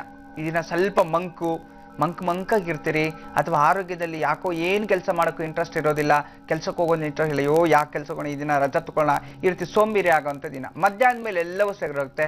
ಬೆಳಗ್ಗೆ ಹೊತ್ತು ಸ್ವಲ್ಪ ಈ ರೀತಿ ಮಂದ ಸ್ಥಿತಿಯನ್ನ ಕಾಣುವಿರಿ. ನಿಧಾನಗತಿಯಲ್ಲಿ ಅನುಕೂಲ ಆಗುತ್ತೆ. ಚಿಂತೆ ಮಾಡಬೇಡಿ. ಟೈಮ್ ಟು ಟೈಮ್ ಕೆಲಸಕ್ಕೆ ಹೋಗಿ, ಟೈಮ್ ಟು ಟೈಮ್ ಊಟ ಮಾಡ್ಕೊಳ್ಳಿ, ಖಂಡಿತ ಒಳ್ಳೆ ಫಲಗಳನ್ನೇ ಅನುಭವಿಸ್ತೀರಿ. ಮತ್ತೆ ಸ್ವಂತ ಉದ್ಯೋಗಸ್ಥರಿಗೆ, ಸ್ವಯಂ ಉದ್ಯೋಗಸ್ಥರಿಗೆ, ಸ್ವಂತ ಬಿಸ್ನೆಸ್ ಮಾಡತಕ್ಕಂಥವ್ರಿಗಿನ್ನ ಸ್ವಲ್ಪ ಪ್ರತಿಫಲ ಕಮ್ಮಿ ಇರುತ್ತೆ. ಕಷ್ಟ ಸಿಕ್ಕಾಪಟ್ಟೆ ಹಾರ್ಡ್ ವರ್ಕ್ ಮಾಡ್ಬಿಡ್ತೀರಿ. ಸಾಯಂಕಾಲ ಸ್ವಲ್ಪ ನಿರಾಶೆ ದಿನ. ಅದನ್ನ ಜಾಗೃತಿಯಿಂದ ಬುದ್ಧಿವಂತಿಕೆಯಿಂದ ಜೀವನ ಮಾಡಬೇಕು ಈ ದಿನ. ಮತ್ತೆ ವಿಶೇಷವಾಗಿ ಈ ಒಂದು ಉದ್ಯೋಗಸ್ಥರಲ್ಲಿ ಶತ್ರುಗಳಿಂದ ತೊಂದರೆ ನೋಡಿ. ಕಾರ್ಪೊರೇಟ್ ಅಲ್ಲಿ ಇಲ್ಲಿ ಉದ್ಯೋಗ ಮಾಡೋಂಥವ್ರು ಮಾಡ್ತಿರಲ್ಲ, ಇಂಥವ್ರಿಗೆಲ್ಲ ಶತ್ರುಗಳು ಇರ್ತಾರೆ. ಸ್ನೇಹಿತರೆ ಶತ್ರುಗಳಾಗ್ಬಿಡ್ತಾರೆ. ನಿಮ್ಮ ಎದುರುಗಡೆ ನಮಸ್ಕಾರಣ ಅಂತ ಹೇಳ್ತಾರೆ, ಹಿಂದೆ ಇನ್ನೊಂದು ಮಾಡ್ಬಿಡ್ತಾರೆ. ಸ್ವಲ್ಪ ಜಾಗ್ರತೆ ವಹಿಸಿ. ಈ ದಿನ ಸ್ವಂತ ಉದ್ಯೋಗಸ್ಥರು ನಿಮ್ಮ ಸುತ್ತಮುತ್ತಲು ಇರ್ತಕ್ಕಂಥ ನಿಮ್ಮ ಉದ್ಯೋಗಕ್ಕೆ ಸಂಚಾಗ್ತಿದ್ದಾರೆ, ಸ್ವಲ್ಪ ಜಾಗ್ರತೆ ವಹಿಸಿ. ವಿರೋಧ ಕಟ್ಕೋಬೇಡಿ. ಎಲ್ಲರ ಜೊತೆ ನಗ್ನಗ್ತಾ ಆರಾಮಾಗಿದ್ಬಿಡಿ. ಅವ್ರ ಕರ್ಮ ಅವ್ರು ಅನುಭವಿಸ್ತಾರೆ. ಇನ್ನು ಸರ್ಕಾರಿ ಉದ್ಯೋಗಸ್ಥರಿಗೆ ಮನೆಯಲ್ಲಿ ಸ್ವಲ್ಪ ಮಾತಿನ ಚಕಮಕಿಗಳಾಗುವಂಥದ್ದು, ಸ್ವಲ್ಪ ಎಚ್ಚರಿಕೆ ವಹಿಸಬೇಕು. ಇನ್ನು ವಿಶೇಷ ವಯಸ್ಸಾಗಿರ್ತಕ್ಕಂಥ ವಯೋವೃದ್ಧರಲ್ಲಿ ಆರೋಗ್ಯದಲ್ಲಿ ಪ್ರಗತಿ ಆಗುವಂಥದ್ದು ಚೆನ್ನಾಗಿದೆ. ಮಕ್ಕಳಲ್ಲಂತೂ ಶುಭ ಸುದ್ದಿನೇ ಆಗಿದೆ. ಮಕ್ಕಳು ಈ ದಿನ ಎಲ್ಲಾ ವಿಚಾರಗಳನ್ನ ನೀವು ಒಳ್ಳೆಯದಾಗಿ ಅನುಕೂಲ ಆಗುತ್ತೆ. ಈ ದಿನ ವಿಶೇಷವಾಗಿ ನಿರ್ವಿಘ್ನಕಾರಕ ಮಹಾಗಣಪತಿಯನ್ನ ಪ್ರಾರ್ಥನೆ ಮಾಡ್ಕೊಂಬೇಡಿ. ಗಣಪತಿನ ಆರಾಧನೆ ಮಾಡಿ. ಎಲ್ಲಾ ರೀತಿಯ ಶುಭಫಲಗಳು ನಿಮ್ದೇ ಆಗುತ್ತೆ. ವೀಕ್ಷಕರೇ, ಈಗ ಕಾರ್ಯಕ್ರಮದಲ್ಲಿ ಚಿಕ್ಕ ವಿರಾಮ ತಗೊಳ್ಳೋ ಸಮಯ ಆಗಿದೆ. ವಿರಾಮಕ್ಕೂ ಮುಂಚೆ ಒಂದು ಚಿಕ್ಕ ಅನೌನ್ಸ್ಮೆಂಟ್. ಸಾಕಷ್ಟು ಪತ್ರಗಳು ಬಂದಿತ್ತು. ನೀವು ಕೂಡ ಪತ್ರಗಳನ್ನ ಬರೀಬಹುದು. ಹಾಸನದ ಹಾಸನಾಂಬ ಕಲಾಕ್ಷೇತ್ರಕ್ಕೆ ನಾವು ಭೇಟಿ ನೀಡಿದ್ವಿ. ಅಲ್ಲಿ ಓಂಕಾರ ಮಾತುಕತೆ ಕಾರ್ಯಕ್ರಮಕ್ಕೋಸ್ಕರ ಬಹಳ ದೂರದಿಂದ ನೀವೆಲ್ಲರೂ ಅಲ್ಲಿ ಆಗಮಿಸಿದ್ರಿ. ಎಲ್ಲರ ಪ್ರಶ್ನೆಗಳಿಗೂ ಕೂಡ ಪರಿಹಾರ ಆ ಒಂದು ವೇದಿಕೆಯಲ್ಲಿ ಕೊಡ್ಲಿಕ್ಕಾಗ್ಲಿಲ್ಲ. ನಿಮ್ಮೆಲ್ಲಾ ಪತ್ರಗಳು ನಮ್ಮ ಬಳಿ ಈಗ ಆಲ್ರೆಡಿ ತಲುಪಿದೆ. ಈ ಒಂದು ಪತ್ರಗಳನ್ನ ಹಂತ ಹಂತವಾಗಿ ಪ್ರತಿನಿತ್ಯವೂ ನೇರ ಪ್ರಸಾರ ಕಾರ್ಯಕ್ರಮದಲ್ಲಿ ನಾವು ಓದ್ತಾ ಹೋಗ್ತೀವಿ. ನಿಮ್ಮ ಪ್ರತಿಯೊಂದು ಸಮಸ್ಯೆ, ಉತ್ತರವನ್ನ ಗುರೂಜಿ ಅವರು ಕೊಟ್ಟು ಸ್ಪಂದಿಸಲಿದ್ದಾರೆ. ಎಲ್ಲಾ ಪ್ರಶ್ನೆಗಳಿಗೂ ಕೂಡ ನೀವು ಆಗಮಿಸಿದ್ರಿ. ಅಲ್ಲಿ ಸಾಕಷ್ಟು ಮಾಹಿತಿಯನ್ನ ಪಡ್ಕೊಂಡ್ರಿ. ಇವೆಲ್ಲವುದಕ್ಕೂ ಕೂಡ ನಾವು ಕೃತಜ್ಞತಾ ಪೂರ್ವಕವಾಗಿದ್ದೀವಿ. ನಮ್ಮ ಜೀ ಕನ್ನಡ ವಾಹಿನಿ ನಿಮಗೆ ಚಿರಋಣಿ ಅಂತ ಹೇಳ್ತಾ ಕಾರ್ಯಕ್ರಮದಲ್ಲಿ ಒಂದು ಚಿಕ್ಕ ವಿರಾಮ ತಗೊಳ್ಳೋ ಸಮಯ ಆಗಿದೆ. ನೀವು ಪತ್ರಗಳನ್ನ ಬರೆದು ಕಳಿಸಬೇಕಾದ್ರೆ ವಿಳಾಸವನ್ನ ಮತ್ತೊಮ್ಮೆ ತಿಳಿಸ್ತೀನಿ. Number 39 United Mansions, Zee Kannada ವಾಹಿನಿ, ಓಂಕಾರ ವಿಭಾಗ, ಅಂಚೆ ಪೆಟ್ಟಿಗೆ ಸಂಖ್ಯೆ 5119, MG ರಸ್ತೆ, ಬೆಂಗಳೂರು 1. ಇದು ನೇರ ಪ್ರಸಾರ ಕಾರ್ಯಕ್ರಮ. ನಿಮ್ಮ ಕರೆಗಳಿಗೋಸ್ಕರ ಕೂಡ ನಾವು ಕಾಯ್ತಾ ಇರ್ತೀವಿ. ಕರೆ ಮಾಡಬೇಕಾದಂತಹ ಸಂಖ್ಯೆಗಳು 080421999999. ಮಕರ, ಕುಂಭ ಹಾಗೂ ಮೀನ ಈ ರಾಶಿಯವರಿಗೆ ಈ ದಿನ ಗೋಚಾರ ಫಲ ಹೇಗಿದೆ? ಬನ್ನಿ ಗುರುಜಿ ಅವರಿಂದ ಕೇಳ್ತಿಳಿಯೋಣ. ಗುರುಜಿ, ಇದೀಗ ಮಕರ ರಾಶಿ. ಮಕರ ರಾಶಿಗೆ ಈ ದಿನ ಹೆಣ್ಮಕ್ಳಿಗೆ ಸ್ವಲ್ಪ ಜಾಗ್ರತೆ ವಹಿಸಿ. ವಾದ ವಿವಾದಗಳು ಇಟ್ಕೊಂಬೇಡಿ. ಮತ್ತೆ ವಿಶೇಷವಾಗಿ ನಿಮ್ಮ ಮೇಲೆ ಯಾರಾದ್ರೂ ಸಹ ಕಿರ್ಕೊಳಕ್ ಬರುವಂಥದ್ದು, ವಿಶೇಷವಾಗಿ ಎಚ್ಚರಿಕೆ ದಿನನೇ ಹಾಕಿರ್ಬೇಕು. ಅಂತಂದ್ರೆ ಅಪಮಾನ ಅಪವಾದಗಳಿಗೆ ಗುರಿಯಾಗೋದು ಬೇಡ. ಜಾಗೃತಿಯಾಗಿರಿ. ಯಾರ ಹತ್ರ ಎಷ್ಟು ಮಾಡಬೇಕು ಅಷ್ಟೇ ಮಾತಾಡಿ. ನಾನು ಈ ದಿನ ನನ್ನ ಮನ್ಸರಿ ಇಲ್ಲ, ಮುಂದೆ ನಾನು ಮಾತಾಡ್ತೀನಿ, ಚರ್ಚೆ ಮಾಡ್ತೀನಿ ಅಂತ ಹೇಳಿ ಮುಂದೂಡಿ. ನಾಳೆ ನಿಮ್ಗೆ ವಿಜಯ ಖಂಡಿತವಾಗ್ಲೂ ಸಿಗುತ್ತೆ. ಇನ್ನು ಆದಷ್ಟು ವಾದ ವಿವಾದಗಳು ತಪ್ಪಿಸ್ಕೊಳ್ಳಿ. ಅದರಲ್ಲಿ ಭಾಗವಹಿಸಬೇಡಿ. ಸ್ವಲ್ಪ ಎಚ್ಚರಿಕೆ ವಹಿಸ್ಬೇಕು. ಇನ್ನ ಸ್ವಂತ ಉದ್ಯೋಗಸ್ಥರಿಗೆ, ಮನೆಯಲ್ಲಿ ಹಿರಿಯರಿಗೆ ಸ್ವಲ್ಪ ಅನಾರೋಗ್ಯ. ನೀವೇನೋ ಕೆಲಸದ ಮೇಲೆ ಒತ್ತಡದಲ್ಲಿ ಹೋಗಿರ್ತೀರಿ. ಮನೆಯಲ್ಲಿ ಯಾರಾದ್ರೂ ರೋಗಿಷ್ಠರು ಹಿರಿಯರಿದ್ರೆ ಸ್ವಲ್ಪ ಜಾಗ್ರತೆ ವಹಿಸಿ. ಅವ್ರ ಕಡೆನೂ ಸ್ವಲ್ಪ ಗಮನ ಹರಿಸಿ. ಅವ್ರಿಗೆ ಸ್ವಲ್ಪ ಸಮಸ್ಯೆಗಳು ಉದ್ಭವ ಆಗುವಂಥದ್ದು. ಮತ್ತೆ ಈ ಒಂದು ಉದ್ಯೋಗಸ್ಥರಿಗೆ ಸ್ವಲ್ಪ ಅಪಮಾನ ಆಗುವಂಥದ್ದು ನೋಡಿ. ಉದ್ಯೋಗದಲ್ಲಿ ನಿಮಗೆ ಯಾರು ಟೀಸ್ ಮಾಡ್ಬಿಡ್ತಾರೆ, ರ್ಯಾಗಿಂಗ್ ಮಾಡೋಂಥವ್ರು, ಇಂಥವ್ರು ಜಾಸ್ತಿ ಇರ್ತಾರೆ. ಸ್ವಲ್ಪ ಎಚ್ಚರಿಕೆ ವಹಿಸಿ. ಯಾವುದು ತಲೆ ಕೆಡಿಸ್ಕೊಬೇಡಿ, ಮನ್ಸಿಗೆ ಹಾಕ್ಕೋಬೇಡಿ, ಸುಮ್ಮನೆ ಇದ್ಬಿಡಿ. ಭಗವಂತನೇ ಅವನಿಗೆ ಶಿಕ್ಷೆ ಕೊಡ್ತಾನೆ. ಇನ್ನ ಈ ಸರ್ಕಾರಿ ಉದ್ಯೋಗಸ್ಥರಿಗೆ ಅನವಶ್ಯಕವಾಗಿ ಜಗಳಗಳಾಗುವಂಥದ್ದು ನೋಡಿ. ನಿಮ್ಮ ಮೇಲೆ ಎದುರುಗಡೆ ಇಂಥವ್ರು, ಸುತ್ತಮುತ್ತಲು ಇರೋವಂಥವ್ರು, ಸ್ವಲ್ಪ ಇದನ್ನ ಸ್ವಲ್ಪ ಎಚ್ಚರಿಕೆ ಇರಬೇಕು.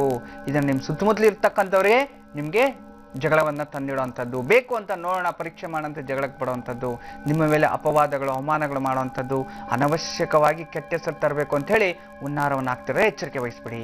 ಇನ್ನ ವಯಸ್ಸಾಗಿರ್ತಕ್ಕಂಥ ವಯೋವೃದ್ಧರಲ್ಲಿ ಈ ದಿನ ಕೋರ್ಟು ಕಚೇರಿಗಳ ಲಾಭ ಜಯ ಸಿಗುವಂಥದ್ದು ತುಂಬಾ ಚೆನ್ನಾಗಿದೆ. ಇನ್ನ ಮಕ್ಕಳಿಗೆ ಈ ದಿನ ಜ್ಞಾನ ಸಿದ್ಧಿ ಆಗುವಂಥದ್ದು. ಇದು ನೋಡಿ, ಏನೇ ಪ್ರಾಕ್ಟೀಸ್ ಮಾಡಿ, ಏನೇ ಓದಿ, ಈ ದಿನ ಕಷ್ಟ ಅನ್ನೋದನ್ನ ಈ ದಿನ ಪ್ರಯತ್ನ ಮಾಡಿ, ನಿಮ್ಗೆ ದಿಗ್ವಿಜಯ ಖಂಡಿತವಾಗ್ಲೂ ಸಿಗುತ್ತೆ. ಇನ್ನ ವಿಶೇಷವಾಗಿ ನೀವು ಸರಸ್ವತಿ ಅಷ್ಟೋತ್ರ ಓದ್ಕೊಂಡ್ಬಿಟ್ರೆ ಎಲ್ಲಾ ರೀತಿಯ ಶುಭಫಲಗಳು ನಿಮ್ದೇ ಆಗುತ್ತೆ. ಇದೀಗ ಕುಂಭರಾಶಿ. ಕುಂಭರಾಶಿಯವರಿಗೆ ಈ ದಿನ ವಿವಾಹ ಯೋಗ, ದಾಂಪತ್ಯದಲ್ಲಿ ಶುಭ, ಪತಿ ಪತ್ನಿಯರ ಪ್ರೇಮ ತುಂಬಾ ಚೆನ್ನಾಗಿರ್ತಕ್ಕಂಥದ್ದು. ವಿರಸ ದಾಂಪತ್ಯಕ್ಕೆ ಈ ದಿನ ನಾಂದಿ ಹಾಡಲಿದ್ದೀರಿ, ತುಂಬಾ ಚೆನ್ನಾಗಿರ್ತೀರಿ. ಇನ್ನ ವಿಶೇಷವಾಗಿ ಸುಮಾರು ದಿನಗಳಿಂದ ಕೋರ್ಟು ಕಚೇರಿ, ಅದು ಮತ್ತೊಂದು ಬೇಜಾರಾಗಿರುತ್ತೆ. ಫ್ಯಾಮಿಲಿ ಲೈಫಲ್ಲಿ ತುಂಬಾ ಕಷ್ಟ, ಹೆಣ್ಮಕ್ಳು ತುಂಬಾ ನೊಂದ್ಕೊಂಡಿರುತ್ತೆ ಅಂತವ್ರಿಗೆಲ್ಲ ನಿಮ್ಗೆ ಒಂದು ಸಮಾಧಾನ ಮಾಹಿತಿ, ಸಮಾಧಾನ, ವಿಜಯ, ಇಬ್ಬರು ಒಂದಾಗುವಂಥ ದಿನ. ಒಬ್ಬರನ್ನೊಬ್ಬನ ಅರ್ಥ ಮಾಡ್ಕೊಂಬಿಡಿ, ಖಂಡಿತವಾಗ್ಲೂ ಒಳ್ಳೆಯದೇ ಆಗುತ್ತೆ. ಇನ್ನು ಸ್ವಯಂ ಉದ್ಯೋಗಸ್ಥರಿಗೆ ಮನೆಯಲ್ಲಿ ಸಂತೋಷದ ವಾತಾವರಣ ಮತ್ತು ಸಾಲದಿಂದ ಮುಕ್ತಿ ಆಗುವಂಥದ್ದು. ಇನ್ನು ಸುಮಾರು ದಿನಗಳಿಂದ ಸಾಲ ಮಾಡಿರ್ತೀರಿ, ಆ ಸಾಲವನ್ನು ತೀರಿಸುವಂಥ ಶುಭ ದಿನ ಆಗಿರುತ್ತೆ. ಇನ್ನು ಸ್ವಂತ ಉದ್ಯೋಗಸ್ಥರಿಗಂತೂ ಇನ್ನು ಉದ್ಯೋಗ ಮಾಡೋಂಥಕ್ಕರು, ಉದ್ಯೋಗ ಅಂತಂದರೆ ಕಾರ್ಪೊರೇಟ್ ಆಫೀಸಲ್ಲಿ, ಪ್ರೈವೇಟ್ ಕಂಪ್ನಿಗಳಲ್ಲಿ ಉದ್ಯೋಗ ಮಾಡೋಂಥವ್ರಿಗೆ ಉದ್ಯೋಗದಲ್ಲಿ ಪ್ರಗತಿ ಆಗುವಂಥದ್ದು ತುಂಬ ಚೆನ್ನಾಗಿದೆ. ಉದ್ಯೋಗದಲ್ಲಿ ಒಳ್ಳೆಯ ಹೆಸರನ್ನ ಮಾಡ್ತೀರಾ, ಪ್ರಮೋಷನ್ಸ್ ಆಗುವಂಥದ್ದು, ಒಳ್ಳೆ ಪೊಸಿಷನ್ಗೆ ಹೋಗುವಂಥದ್ದು, ಹಿರಿಯ ಅಧಿಕಾರಿಗಳಿಂದ ನಿಮಗೆ ಪ್ರಶಂಸೆ ಸಿಗುವಂಥ ತುಂಬ ಚೆನ್ನಾಗಿದೆ. ಇನ್ನು ಸರ್ಕಾರಿ ಉದ್ಯೋಗಸ್ಥರ ನಿವೃತ್ತಿ ಇರತಕ್ಕಂಥವ್ರಿಗೆ ಉದ್ಯೋಗದಲ್ಲಿ ನಿವೃತ್ತಿ ಪಡಿತೀರಿ, ಉತ್ತಮವಾದ ಹೆಸರು ಸಿಗುತ್ತೆ, ಅಲ್ಲಿ ಕೂಡ ಪ್ರಗತಿ ಆಗುತ್ತೆ. ಉದ್ಯೋಗದಲ್ಲಿ ಲಾಭ ಇರತಕ್ಕಂಥದ್ದು ತುಂಬ ಚೆನ್ನಾಗಿದೆ. ವಯಸ್ಸಾಗಿರ್ತಕ್ಕಂಥ ವಯೋವೃದ್ಧರಿಗೆ ಇದನ್ನ ಸ್ವಲ್ಪ ಔಷಧಿಗಳಿಂದ ಇನ್ಫೆಕ್ಷನ್ಸ್ ಆಗುವಂಥದ್ದು ಜಾಗ್ರತೆ ವಹಿಸಿ. ಔಷಧಿಗಳ ಡೋಸೇಜ್ ಕರೆಕ್ಟಾಗಿ ತಗೊಳ್ಳಿ. ಇವತ್ತು ನಿದ್ದೆ ಬರ್ತಿಲ್ಲ, ಮತ್ತೊಂದು ಬರ್ತಿಲ್ಲ, ಯಾಕೋ ಜೀರ್ಣ ಡೈಜೆಷನ್ ಪ್ರಾಬ್ಲಮ್ ಇದೆ ಅಂತ ಹೇಳಿ ತಗೊಂಡು ಔಷಧಿಗಳಿಂದ ತೊಂದರೆಗಳಾಗುತ್ತೆ. ಹೊಟ್ಟೆಗೆ ಸಂಬಂಧಪಟ್ಟಿರೋ ಆಪರೇಷನ್ಸ್ ಇರೋದ್ರಿಂದ ಸ್ವಲ್ಪ ಜಾಗ್ರತೆ ವಹಿಸಬೇಕು. ಇನ್ನು ಮಕ್ಕಳ ವಿಚಾರದಲ್ಲಿ ಈ ದಿನ ಎಚ್ಚರಿಕೆ ವಹಿಸಬೇಕು. ವಾಹನಗಳಿಂದ ತೊಂದರೆ ಅಂತಿದೆ ಅಂದ್ರೆ ರ್ಯಾಶ್ ಡ್ರೈವ್ ಮಾಡೋದಾಗ್ಲಿ, ಮತ್ತೊಂದಾಗ್ಲಿ, ಬೇರೆಯವ್ರ ಜೊತೆ ಹೋಗೋದಾಗ್ಲಿ, ಲಾಂಗ್ ಡ್ರೈವ್ ಹೋಗ್ಬಿಡೋದು, ಮನೇಲಿ ಹೇಳ್ದೆ ಕೇಳದೆ ಅಲ್ಲಿ ಏನಾದ್ರೂ ಹೆಚ್ಚು ಕಮ್ಮಿ ಮಾಡ್ಕೊಂಡು ಮತ್ತೆ ಅವರು ನೊಂದ್ಕೊಳ್ಳೋದು, ನೀವು ನೊಂದ್ಕೊಳ್ಳೋದು ಬೇಡ. ಇದನ್ನ ಎಲ್ಲೂ ದೂರದ ಪ್ರಯಾಣ, ರ್ಯಾಶ್ ಡ್ರೈವ್ ಮಾಡಕ್ ಹೋಗ್ಬೇಡಿ. ಸಾಧಾರಣವಾಗಿ ಎಲ್ಲ ಕೆಲಸಗಳನ್ನ ಏಕಾಗ್ರತೆಯಿಂದ, ಚಿತ್ತಶುದ್ಧಿಯಿಂದ ಮಾಡ್ಕೊಳ್ಳಿ, ಖಂಡಿತ ಒಳ್ಳೇದೇ ಆಗುತ್ತೆ. ಆದ್ರೆ ವಾಹನದಿಂದ ಎಚ್ಚರಿಕೆ. ಈ ದಿನ ನೀವು ಸುಬ್ರಹ್ಮಣ್ಯ ಸ್ವಾಮಿ ಆರಾಧನೆ ಮಾಡಿ, ಎಲ್ಲಾ ರೀತಿಯ ಶುಭಫಲಗಳು ನಿಮ್ಮದೇ ಆಗುತ್ತೆ. ಇದೀಗ ಕೊನೆಯದಾಗಿ ಮೀನರಾಶಿ. ಮೀನರಾಶಿಯ ಹೆಣ್ಣು ಮಕ್ಕಳಿಗೆ ದಿನ ಲಾಭವಾಗಿರ್ತಕ್ಕಂಥ ದಿನ. ನೋಡಿ, ಹೆಣ್ಮಕ್ಳು ಕೋರ್ಟು ಕಚೇರಿಗಳಲ್ಲಿ ಇಂಥದ್ರಲ್ಲಿ ಏನಾದರೂ ಸಮಸ್ಯೆಗಳಿದ್ದಾಗ, ಚೆಕ್ ಬೌನ್ಸ್ ಮತ್ತೊಂದಿದ್ರೆ ಜಯ ಸಿಗುವಂಥ ದಿನ ತುಂಬ ಚೆನ್ನಾಗಿರುತ್ತೆ. ಈ ದಿನ ಅಷ್ಟೇ ಅಲ್ಲ, ಮನೆಯಲ್ಲಿ ಲಾಭದಾಯಕವಾಗಿರ್ತಕ್ಕಂಥ ದಿನ, ಕುಟುಂಬದಿಂದ ಪ್ರಶಂಸೆ, ಗೌರವ ಸಿಗುವಂಥ ದಿನ ತುಂಬ ಚೆನ್ನಾಗಿರುತ್ತೆ. ಇನ್ನು ಉದ್ಯೋಗಸ್ಥರಿಗಂತೂ ಜಯ ಸಿಗುವಂಥದ್ದು ತುಂಬ ಚೆನ್ನಾಗಿರುತ್ತೆ. ಉದ್ಯೋಗದಲ್ಲಿ ಪ್ರಗತಿಯನ್ನು ಕಾಣುವಿರಿ ಮತ್ತು ವ್ಯಾಪಾರದಲ್ಲಿ ಲಾಭ ಆಗುವಂಥದ್ದು ತುಂಬ ಚೆನ್ನಾಗಿದೆ. ಇನ್ನು ಸ್ವಂತ ಉದ್ಯೋಗಸ್ಥರಿಗೆ ಸ್ವಲ್ಪ ಸ್ವಂತ ಉದ್ಯೋಗಸ್ಥರನ್ನ ಬಿಟ್ಟು ಉದ್ಯೋಗ ಮಾಡ್ತಂಥವ್ರಿಗೆ ವಿಪರೀತ ಖರ್ಚು, ಸಾಲದ ಮಾಡುವ ಇಕ್ಕಟ್ಟಿಗೆ ಸಿಕ್ಕಾಕೊಳ್ತೀರಿ. ಅತಿ ಆಸೆ, ನೋಡಿ ಅವ್ರ ಮಾತು ಇವ್ರ ಮಾತು ಕೇಳಿ ಗಾಡಿ ತಗೋಬೇಕು, ಸಾಲ ಮಾಡೋದ್ರ ತಗೋಬೇಕು ಅಂತೇಳಿ ಹೋಗ್ತೀರಿ. ಆದರೆ ಸ್ವಲ್ಪ ಮಟ್ಟಿಗೆ ಸಾಲ ಮಾಡಿ ಸಿಕ್ಕಾಕೊಂಡು ತೊಂದರೆಯನ್ನು ಅನುಭವಿಸೋ ಪರಿಸ್ಥಿತಿ ಬರುತ್ತೆ. ಯೋಚನೆ ಮಾಡಿ ನಿರ್ಧಾರ ತಗೊಳ್ಳಿ. ಇನ್ನು ಸರ್ಕಾರಿ ಕೆಲಸದಲ್ಲಿ ಇರೋರಿಗೆ ಸ್ವಲ್ಪ ಅಪಜಯ ಮತ್ತು ಅಪವಾದಗಳನ್ನು ಅನುಭವಿಸೋದು ಸ್ವಲ್ಪ ಎಚ್ಚರಿಕೆ ವಹಿಸ್ಬಿಡಿ, ಖಂಡಿತ ಒಳ್ಳೆಯದು. ಇನ್ನು ವಿಶೇಷವಾಗಿ ಈ ಒಂದು ವಯಸ್ಸಾಗಿರ್ತಕ್ಕಂಥ ವಯೋವೃದ್ಧರಿಗೆ ಈ ದಿನ ಮನೆಯಲ್ಲಿ ಮಕ್ಕಳಿಂದ ಸ್ವಲ್ಪ ನೆಮ್ಮದಿ ಸಿಗುವಂಥ ದಿನ. ಮನೆಯಲ್ಲಿ ಒಂದು ವಾರದಿಂದ ಯಾಕೋ ಮನಸ್ಸಿಗೆ ಪಿರಿಪಿರಿ, ಮನೆಯಲ್ಲಿ ತಾಯಿ ಕಿರುಕುಳ, ಮನೆಯಲ್ಲಿ ಏನಪ್ಪ ಬಂಧು ಮಿತ್ರ ಹಿಂಗೆ ಆಡ್ಕೊಳ್ತಾರೆ, ಎತ್ತ ತಾಯಿ ನಾನು ಕಷ್ಟಪಟ್ಟು ಸಾಕ್ತಾ ಇದ್ದೀನಿ, ಆದರೆ ಅವಳು ಯಾಕೋ ನನಗೆ ನೆಮ್ಮದಿ ತರ್ತಿಲ್ವಲ್ಲ ಅಂಥೇಳಿ ಮನಸ್ಸಿಗೆ ಬೇಜಾರು ಮಾಡ್ಕೋಬೇಡಿ. ಭಗವಂತ ನಿಮ್ಮ ಕೆಲಸ ನೀವು ಮಾಡಿ, ಅವ್ರ ಕೆಲಸ ಅವ್ರು ಮಾಡ್ತಾರೆ. ಭಗವಂತ ನಿಮಗೆ ಒಳ್ಳೆಯದನ್ನೇ ಮಾಡ್ತಾರೆ. ಚಿಂತಿಸಿ ಪ್ರಯೋಜನವಿಲ್ಲ. ಯಾರಿಗಾದ್ರೂ ಗುರುಗಳಿಗೆ ಹೋಗಿ ನಿಮ್ಮ ಕಷ್ಟವನ್ನು ಹೇಳ್ಕೊಳ್ಳಿ, ಅವ್ರ ಪಾದಾರ್ಪಣೆಗೆ ನಮಸ್ಕಾರ ಮಾಡಿ, ಎಲ್ಲ ಕರ್ಮನು ತೊಲಗೋಗುತ್ತೆ. ಇನ್ನು ಮಕ್ಕಳಿಗಂತೂ ಈ ದಿನ ಶುಭ ಸುದ್ದಿ ಕಾದಿರ್ತಕ್ಕಂಥದ್ದು. ಇನ್ನು ಸುಮಾರು ದಿನಗಳ ಕನಸು ನನಸಾಗುವಂಥದ್ದು. ನೀವು ಜೀವನದಲ್ಲಿ ಏನೋ ಪ್ರಗತಿ ಹೊಂದಬೇಕು, ಓದ್ಕೋಬೇಕು, ಒಂದು ವೆಹಿಕಲ್ ತಗೋಬೇಕು, ಅಥವಾ ನಾನು ಆಸೆ ಪೂರೈಸ್ಕೋಬೇಕು ಅಂತೀರಿ, ಅಂಥದ್ದೆಲ್ಲ ದಿಗ್ವಿಜಯ ಸಿಗುತ್ತೆ. ಈ ದಿನ ವಿಶೇಷವಾಗಿ ನೀವು ಅಮ್ಮನವರ ಅಷ್ಟೋತ್ರ, ಮಹಾಲಕ್ಷ್ಮಿ ಅಥವಾ ದುರ್ಗಾದೇವಿ, ಯಾವುದಾದ್ರೂ ದೇವಿ ಅಷ್ಟೋತ್ರ, ದೇವಿ ದರ್ಶನದಿಂದ ಎಲ್ಲ ರೀತಿ ಶುಭಫಲಗಳು ನಿಮ್ಮದೇ ಆಗುತ್ತೆ. ಗುರೂಜಿಯವರಿಂದ ಸಾಕಷ್ಟು ವಿಶೇಷವಾದಂತಹ ಮಾಹಿತಿಯನ್ನ ತಿಳಿಸ್ಕೊಡ್ತಾರೆ. ನಮ್ಮ ಜನ್ಮ ಜಾತಕದಲ್ಲಿ ನಾಗದೋಷ ಇದೆ ಅಂತ ನಾವು ಹೇಗೆ ತಿಳ್ಕೋಬಹುದು? ಬನ್ನಿ ಈ ವಿಚಾರವಾಗಿ ಒಂದಿಷ್ಟು ಮಾಹಿತಿಯನ್ನ ಪಡ್ಕೊಳ್ಳೋಣ. ಗುರೂಜಿ, ಹಿಂದಿನ ಸಂಚಿಕೆಯಲ್ಲಿ ಲಗ್ನದಲ್ಲಿ ರಾಹು ಇದ್ರೆ ಏನೇನು ಸಮಸ್ಯೆ ಅಂತ ನಾವು ಮಾತಾಡಿದ್ವಿ. ಆದರೆ ಈ ದಿನ ಲಗ್ನದಿಂದ 2ನೇ ಮನೆಯಲ್ಲಿ ರಾಹು ಇದ್ದಾಗ ಏನೇನು ಸಮಸ್ಯೆಗಳು ಬರುತ್ತೆ, ಆ ಸಮಸ್ಯೆಗಳು ನಿಮ್ಮಲ್ಲಿದ್ದರೆ ನೀವೇನು ಮಾಡ್ಕೋಬೇಕು ಅದನ್ನು ಪರೀಕ್ಷೆ ಮಾಡಿಕೊಂಡ್ರೆ ಸಾಕು. ನಾನು ಹೇಳೋದನ್ನ ನಿಮ್ಮ ಕುಟುಂಬದಲ್ಲಿ ನಡೀತಿದೆ ಅಂತಂದರೆ ಅದು ನಿಮ್ಗೆ ಅದಿದೆ ಅಂತ ಅಷ್ಟೇ, ಸಿಂಪಲ್. ಈ ಒಂದು ದಾರಿಯನ್ನು ನಾನು ತೋರಿಸ್ಕೊಡ್ತೀನಿ, ಈಗ ಹೇಳ್ತೀನಿ ಯಾವ ರೀತಿ ಅಂತ. ಇನ್ನು ಸರ್ಪದ ವಿಚಾರ, ಅದಕ್ಕಿಂತ ಮುಂಚಿತವಾಗಿ ನಾವು ಇದೇ ಶನಿವಾರ ಅಂದರೆ ನೆನ್ನೆ ಎಲ್ಲ ಮೊನ್ನೆ ಹಾಸನಾಂಬ ಕಲಾಕ್ಷೇತ್ರಕ್ಕೆ ನಾವು ಬಂದಿದ್ವಿ. ಸಾಕಷ್ಟು ಜನ ಆಗಮಿಸಿದ್ರು. ಅವರೆಲ್ಲ ಮೊದಲು ನಾನು ಕ್ಷಮೆ ಕೇಳ್ಬಿಡ್ತೀನಿ, ದಯವಿಟ್ಟು ಕ್ಷಮಿಸಿ. ತಾವೆಲ್ಲರೂ ಬಂದಿದ್ರಿ, ನಾನು ಮೊದಲೇ ಹೇಳಿದೆ, ನಮ್ಮ ಮೇಲೆ ಏನೇ ಒಂದು ಸ್ವಲ್ಪ ಗೌರವ ಇದ್ರೂ ಸಹ ನೀವು ಸರಿಯಾಗಿ ಸ್ಪಂದಿಸಿ. ಎಲ್ಲರೂ ಇಲ್ಲೇ ಕೂತಿದ್ವಿ, ಒಬ್ಬೊಬ್ಬರೇ ಆಚೆಗೆ ಹೋಗಿ ನಿಧಾನದ ಗತಿಯಲ್ಲಿ ಎಲ್ಲರಿಗೂ ವಿದ್ಯಾಚಕ್ರಗಳು ಸಿಗುತ್ತೆ ಅಂತ. ಆದರೆ ನೀವೇನು ಮಾಡ್ತೀರಾ, ಗಾಬರಿಯಿಂದ ಒಳಗಡೆ ಹೋಗ್ಬಿಡ್ಬೇಕು ಆದಷ್ಟು ಬೇಗ. ಅದರಿಂದ ಒಬ್ಬರನ್ನೊಬ್ರು ತಳ್ಕೊಂಡು ನೋಡಿ, ಒಂದು ವ್ಯಕ್ತಿ ಒಂದು ಡೋರನ್ನು ತಳ್ಳೋದಕ್ಕೂ 1000 ಜನ ಒಂದೇ ಸರಿ ಹಿಂಗೆ ನುಗ್ಲಾದಾಗ ಪಾಪ ಸಣ್ಣ ಮಕ್ಕಳು ತಂದಿರ್ತಾರೆ, ಸಣ್ಣವರು ಬಂದಿರ್ತಾರೆ, ಅವ್ರ ಪರಿಸ್ಥಿತಿ ಯೋಚನೆ ಮಾಡಬೇಕು. ನಮ್ಮದು ಮೂರ್ಖತನ ಅನ್ಸ್ಬಿಡುತ್ತೆ ಒಂದೊಂದು ಟೈಮ್. ನಾವು ಜನಗಳಿಗೆ ಒಳ್ಳೇದಾಗಲಿ ಅಂತ ನಾವು ಇಷ್ಟೆಲ್ಲ ಮಾಡ್ತೀವಿ, ಅವ್ರು ಯಾಕೆ ಈ ರೀತಿ ನಡ್ಕೊಳ್ತಾಳೆ ಅಂತ ನನ್ನ ಮನಸ್ಸು ತುಂಬ ಬೇಜಾರಾಯಿತು. ಇನ್ನು ಎರಡನೇದಾಗಿ ಹೊರಗಡೆ ಸಾಕಷ್ಟು ಜನ ಇದ್ರು, ಒಳಗಡೆನೇ ಇದ್ರು. ಅವ್ರಿಗೆ ಏನಾಗ್ಬಿಟ್ಟಿದೆ, ಗುರುಜಿ ನಮ್ಮ ಜೊತೆ ಮಾತಾಡಿಲ್ಲ, ಗುರುಗಳು ನಮಗೆ ಇದಾಗಿಲ್ಲ. ಚಿಂತೆ ಮಾಡಬೇಡಿ, ಖಂಡಿತ ನಾನು ಏನು ಹೇಳಿದೆ ಹೇಳಿ, ನಾನು ನಿಮಗೆ ಒಂದು ಸರ್ಪಾಸ್ತ್ರನ ಪ್ರಯೋಗ ಮಾಡಿ ಯಾವ ರೀತಿ ಮಾಡಬೇಕು ಏನು ಅಂತ ಎಲ್ಲವನ್ನ ತಿಳಿಸ್ಕೊಟ್ಟು ನಾನು ಕೂತಿದ್ದ ಜಾಗದಲ್ಲೇ ಪ್ರತಿಯೊಬ್ಬ ಮನುಷ್ಯನೂ ನಾನು ನೋಡಿ ಆಶೀರ್ವಾದ ಮಾಡಿದ್ದೀನಿ. ನಾನು ಎಷ್ಟೋ ವರ್ಷಗಳ ಜಪಸಿದ್ಧಿಯನ್ನ ನಿಮಗೆ ದಾರೆ ಎರೆದೆ. ನಾನು ಅಷ್ಟು ನನ್ನ ಮನಸ್ಸು ನೊಂದೋಯ್ತು ಲಾಸ್ಟ್ ಕೊನೆಯಲ್ಲಿ. ನೋಡಿದ್ರೆ ಸಾಕು, ನಾವೇನ್ ನಮ್ಗೆ ಅವಶ್ಯಕತೆ ಇಲ್ಲ ನಾವೆಲ್ಲ ಮುಟ್ಟಿ ಪ್ರತಿಯೊಬ್ಬರನ್ನು ನಾನು ಪ್ರಶ್ನೆ ಕೇಳಬೇಕು ಅಂದ್ರೆ ಆಗುತ್ತಾ? ಅಷ್ಟು 1000 ಜನ ಜೊತೆ ಪ್ರತಿಯೊಬ್ಬನ ಕೇಳೋದಕ್ಕೆ 1 ವರ್ಷ ಆದರೂ ಸಾಕಾಗಲ್ಲ. ಅಲ್ಲಿ ನಿಮ್ಮೊಬ್ಬೊಬ್ಬರದ್ದು ಕೇಳಬೇಕು ಅಂತಂದ್ರೆ ನಾನು ಹೇಳಿದ್ದೀನಿ ನಿಮ್ಗೆ ಏನು ಮಾಡಬೇಕು, ಚಿಂತೆ ಮಾಡಬೇಡಿ, ನಿಮ್ಮ ಕಷ್ಟಗಳ ಎಲ್ಲ ವ್ಯವಸ್ಥಿತವಾಗಿ ನಾವು ಮಾಡಿದ್ದೀವಿ. ಇನ್ನ ಗಾಬರಿ ಗಲಾಟೆ ಆ ರೀತಿ ಮಾಡ್ಕೋಬಾರ್ದು ದಯವಿಟ್ಟು. ಮುಂದಿನ ದಿನಗಳು ಇನ್ನೂ ಹುಬ್ಳಿನಲ್ಲಿ ಒಂದು ಕಾರ್ಯಕ್ರಮ ಇದೆ, ಆ ಕಡೆ ಇವರೆಲ್ಲ ನೀವು ಅಲ್ಲಿ ಬರ್ಬೋದು. ಅಲ್ಲಿ ಇದ್ರ 2ರಷ್ಟು ದೊಡ್ಡ ಗ್ರೌಂಡಲ್ಲೇ ನಾವು ಮಾಡಬೇಕು ಅಂತ ಪ್ಲ್ಯಾನ್ ಮಾಡಿಬಿಡ್ತೀವಿ ಮುಂದಿನ ತಿಂಗಳಲ್ಲಿ. ಅಲ್ಲಿ ಬೇರೆ ವಿಚಾರವಾಗಿ ನಾನು ಮಾಡ್ತೀನಿ, ಏನು ಮಾಡಬೇಕು, ಯಾವ ರೀತಿ ವ್ಯವಸ್ಥೆ ಇರುತ್ತೆ, ನೀವು ಬರೋರಿಗೆ ಏನಿರುತ್ತೆ ಎಲ್ಲವನ್ನು ನಾವು ಸುಸೂತ್ರವಾಗಿ ನಡೆಸ್ತೀವಿ. ಆದರೆ ಒಂದು, ನಮ್ಮಿಂದ ನಿಮ್ಗೇನಾದರೂ ಮನ್ಸಿಗೆ ನೋವಾಗಿದ್ರೆ ದಯವಿಟ್ಟು ಕ್ಷಮೆ ಇರಲಿ. ಆದರೆ ನಿಮ್ಮೇಲಂತೂ ನಾನು ಬೇಜಾರು ಮಾಡ್ಕೊಂಡಿಲ್ಲ. ನೀವು ಭಕ್ತಿಯಿಂದ ಬಂದಿದ್ರಿ, ನನ್ನ ಕರ್ತವ್ಯ ನಾನು ಏನು ಆಶೀರ್ವಾದ ಮಾಡ್ಬೇಕು ಎಲ್ಲರಿಗೂ ಮಾಡಿದ್ದೀನಿ ಅಂತ ನಾನು ತಿಳ್ಕೊಂಡಿದ್ದೀನಿ. ಅಥವಾ ನಾನು ನೋಡೋಕ್ಕಾಗದೆ, ಅಥವಾ ನಮ್ಮ ಆಶೀರ್ವಾದಗಳು ಸಿಗದೇ ಇದ್ದಾಗ, ಅಥವಾ ಒಳಗಡೆ ಬರೋಕ್ಕಾಗದೇ ಇದ್ದಾಗ ಅದು ದಯವಿಟ್ಟು ಕ್ಷಮಿಸ್ಬಿಡಿ. ಮುಂದಿನ ದಿನಗಳಲ್ಲಿ ಮತ್ತೆ ಭೇಟಿಯಾಗೋಣ ಅಂತ ಹೇಳ್ತೀನಿ.